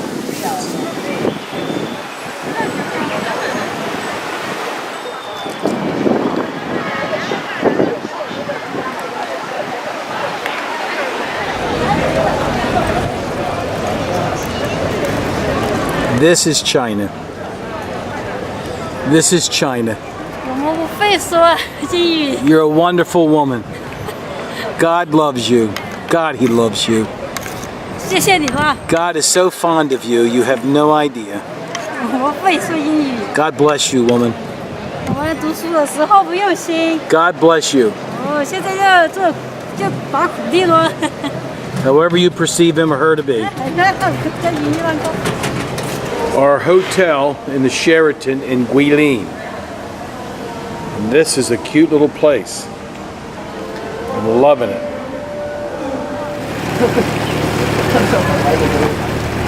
Numbers from 45 to 44. Yeah, you can take the photos, stay here on the deck. Take photos.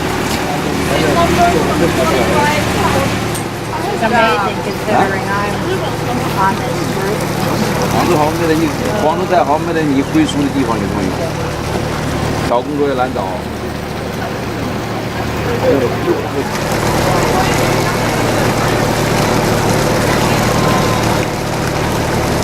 Graceland University doing a tour tonight. This was not on the itinerary. It cost us a little bit of extra money, but we think it's going to be worth it.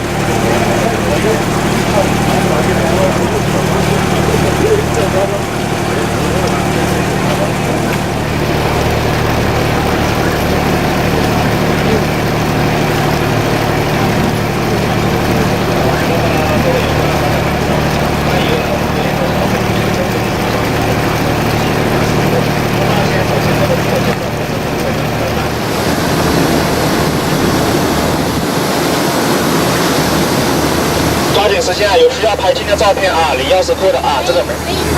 对对对，拍到两个塔啊，你过来站过来到这里来吧。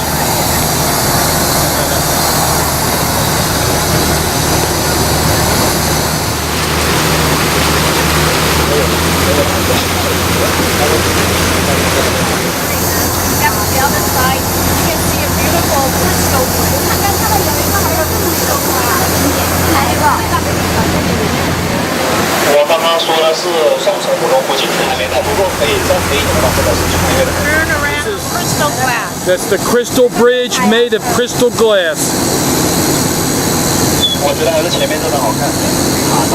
That is cool looking there. That's better than the marble boat.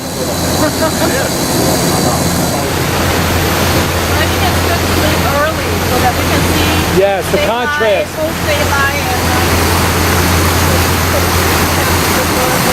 我们现在这段路程啊，待会还会返回来啊，现在没有拍到啊，待会回来再拍啊。照片的啊，免费钥匙扣的啊，抓紧时间到小郭这里来领取啊。来，两位美女，啊，你们两位先拿着先。好的景点，但是这在途中也可以拍一张，然后到最顶部的景点再拍一张。好的话你自己带大相片，不好的话你就把小的拿走就可以了，就这个意思。你需要的话就来我这里领个钥匙扣。 It looks like we could.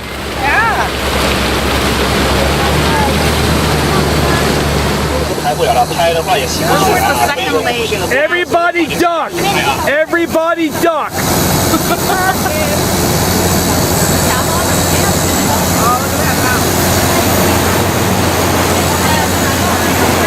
If you look to the right, you can see a big banyan tree there. Where? It's about 1,000 years old. That tree. That's that right there? That one. Right. There's a banyan tree right there. It's 1,000 years old. So this lake is named after the tree. This lake is named after the tree. Banyan Lake. Banyan Lake. It has the things coming down on it.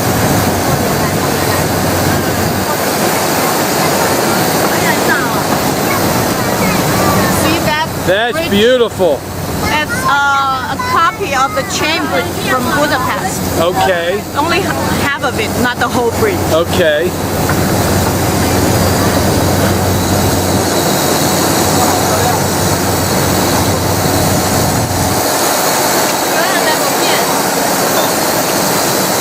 The Rainbow Bridge?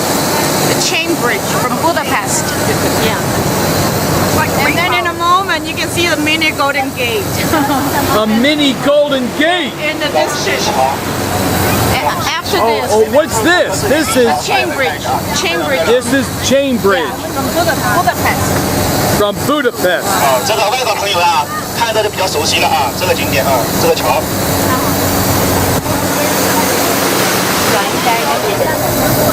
They're calling this the Golden Gate Bridge. Or at least a replica of what Americans are so proud of in America. 抓紧时间啊！小照片都是免费的，钥匙扣也是免费的。大相片啊，大相到时候看效果，效果好再要啊，效果不好你就配合就可以了啊，自由自愿消费啊。这个也是我们啊花了几百块钱啊买这个船票为一项啊免费的项目。 Holy cow, that's not too... Be careful! Careful! He touched it! You can turn around. Is this worth it, Janet, or what? Carrie DeHaan isn't seeing this tonight. Or Kurt. Too crowded here. It is very crowded. Then you can turn around and take a picture back. 就是唯一一个景点的地方，所以说那个是最喜欢的地方啊。还有表演看。对，现在有表演啊，现在大家看一下表演，语音表演。Tell me about the birds. We call them cormorants. It's part of the local culture. You know, the fishermen here, they train the birds when the birds are young. When they go fishing, they put a ring around their necks so that when they catch the fish, they can't swallow the fish. Then they bring it back to their masters.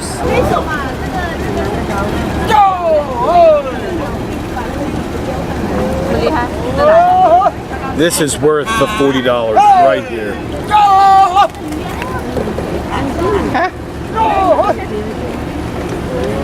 Be careful, you're going to hurt him.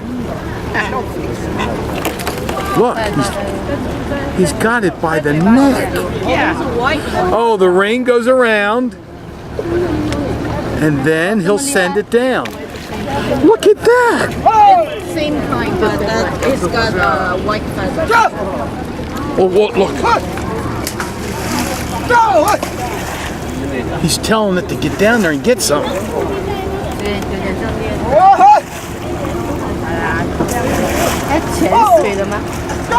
No, he got that. You got a fish?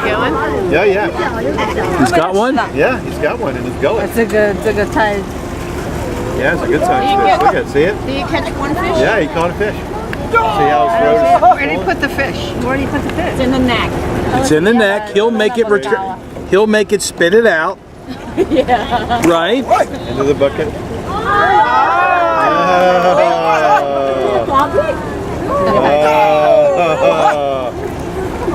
That is incredible.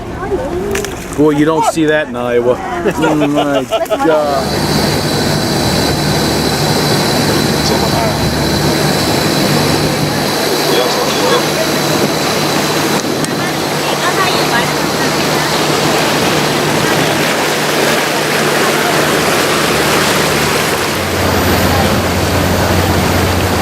Does our boat look like that? Much bigger. No, I mean this one.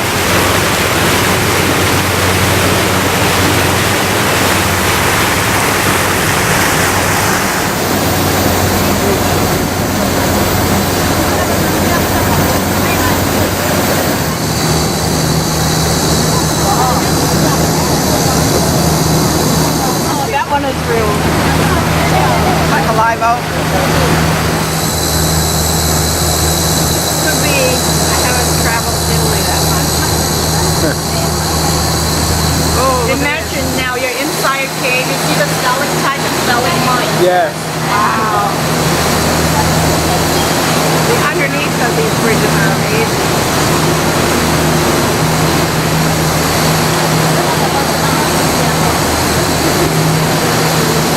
If anyone ever reads these,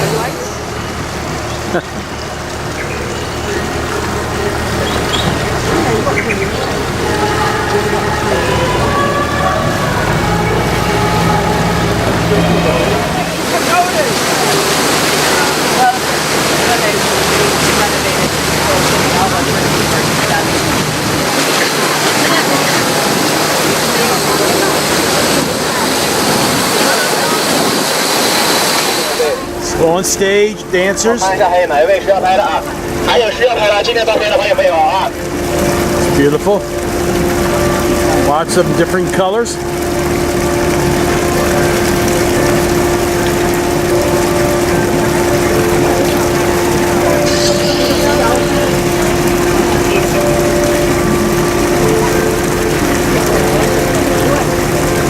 can't hear it very well.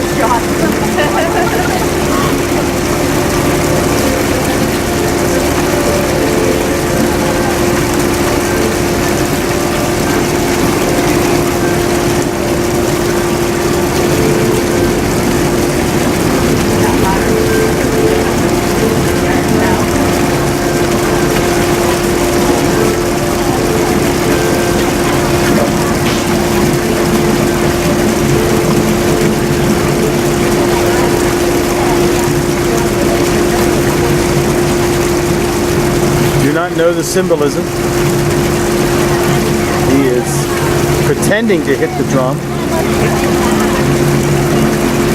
He's hitting it. You can't hear it? Somewhat.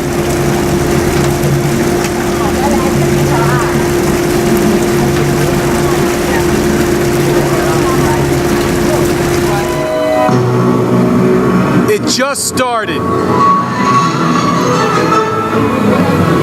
Is that it?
is Wednesday morning.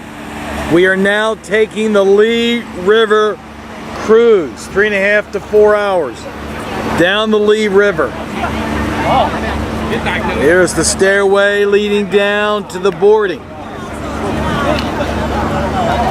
Very interesting hat from that. Hello? I like these hats. I like the hats. Good people.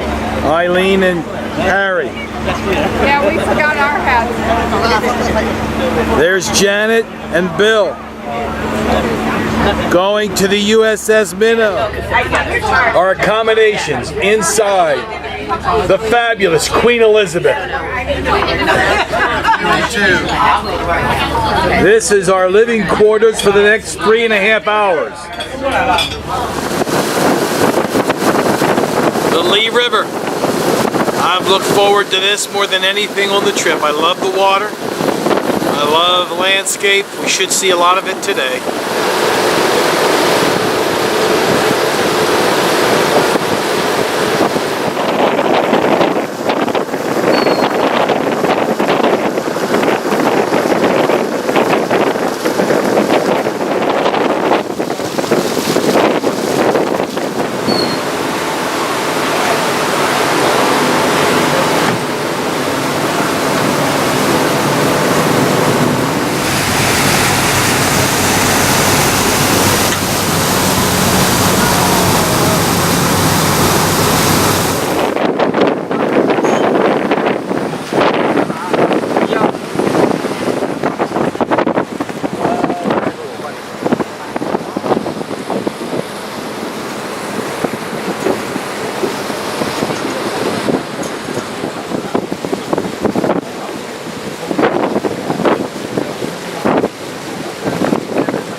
Karst Mountains, K-A-R-S-T.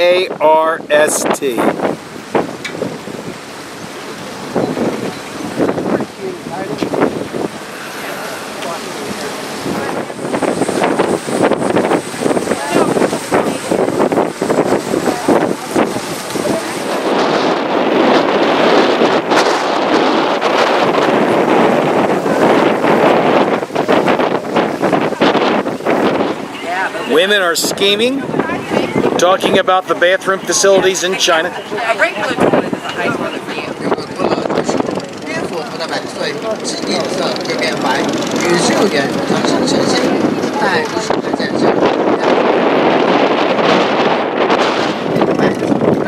Small little tributary, small lighthouse. I doubt that's probably used. It looks like a little sightseeing now.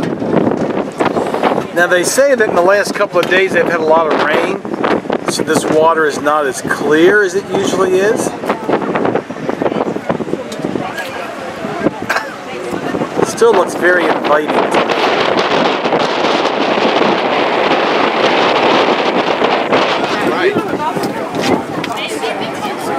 This is the sun deck.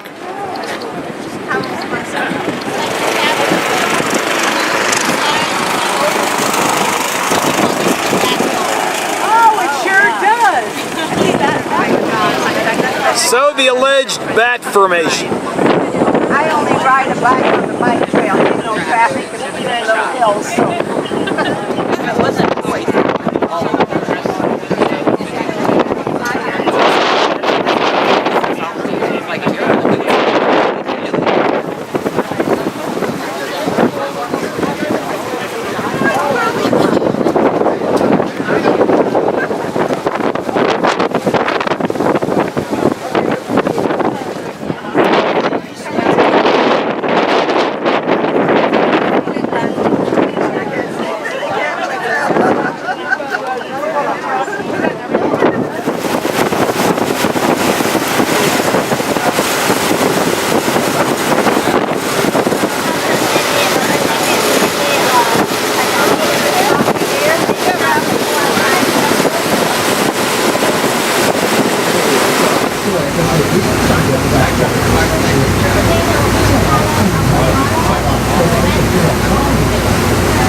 name of the fishing village? Chowping Fishing Village on the left. This fishing village dates back for many centuries.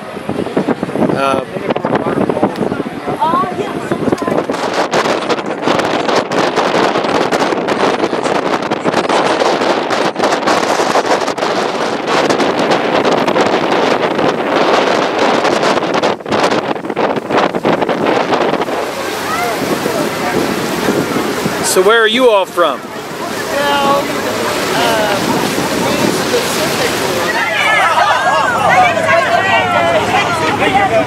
We do not know where these people are from, but they're having a good time.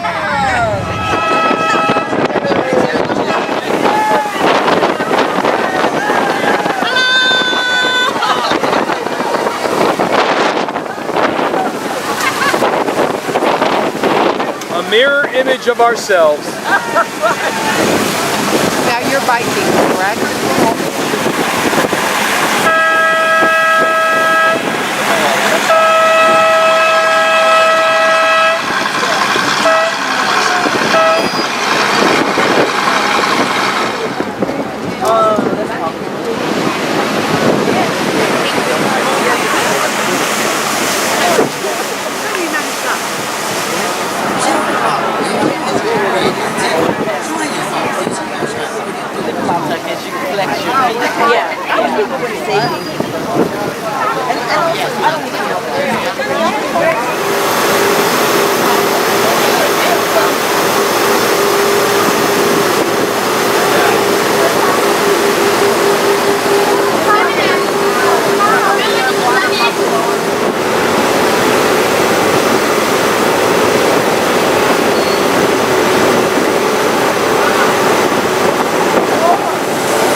Our guide, Wong Way,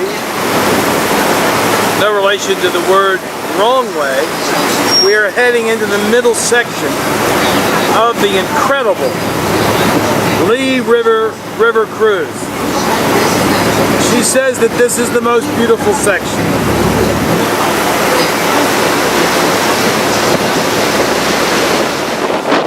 This is called the hook, the upside down hook.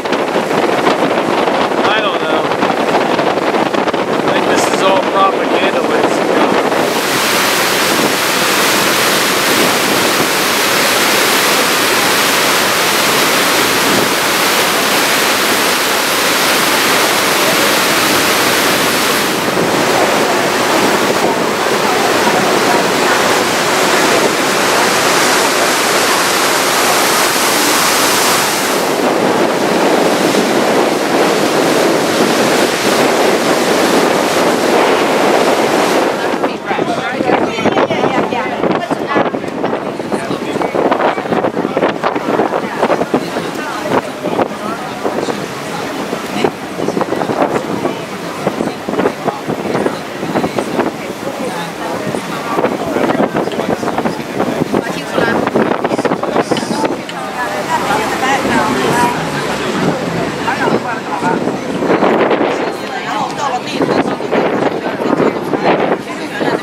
Evelyn says, what is it, hon? The very top white part, it's facing to the right. There's a horse's head, and then the body goes down. If you look oh, I see it. Yeah. And then there's, facing that one a little bit lower, there's a black horse. I don't know.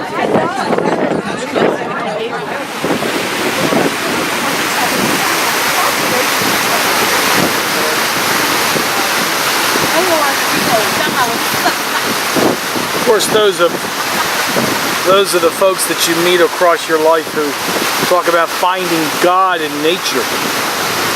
There's plenty of God to be found here today on this trip. great landscape, great people from all over the world. An attitude of kindness and love and generosity. Thank you, God, for this day. Cindy, would you tell me what we're about to see? We are about to see the yellow cloth shoal. Photographers come here and stay in a village overnight, and they want to be here at sunrise when the water is still. They set their tripods on the rocks, and they get this clear, cool, calm area right at daybreak.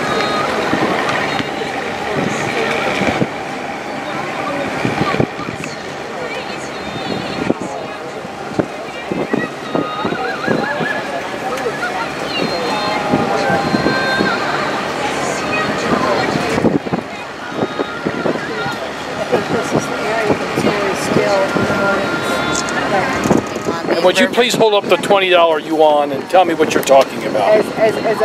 In a few minutes, when the boat sails a little further down, then if you turn around and look back, you see this place. This is the back of the $20 yuan. This is the scene they're talking about.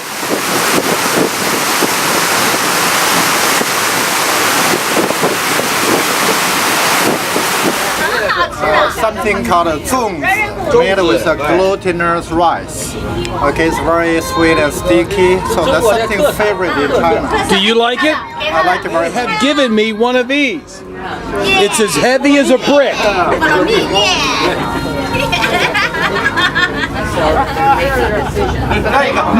No, I just need one. It's been a very, very interesting time here on the boat. We have had taste testing with our friends from China, and they have been so generous at sharing with us food that we've never eaten before. Eileen Kelly, she liked it. Thank you so much. And we have been exchanging food, and that fellow back there was very nice to me, and this guy right here was very nice to me. Just a great experience.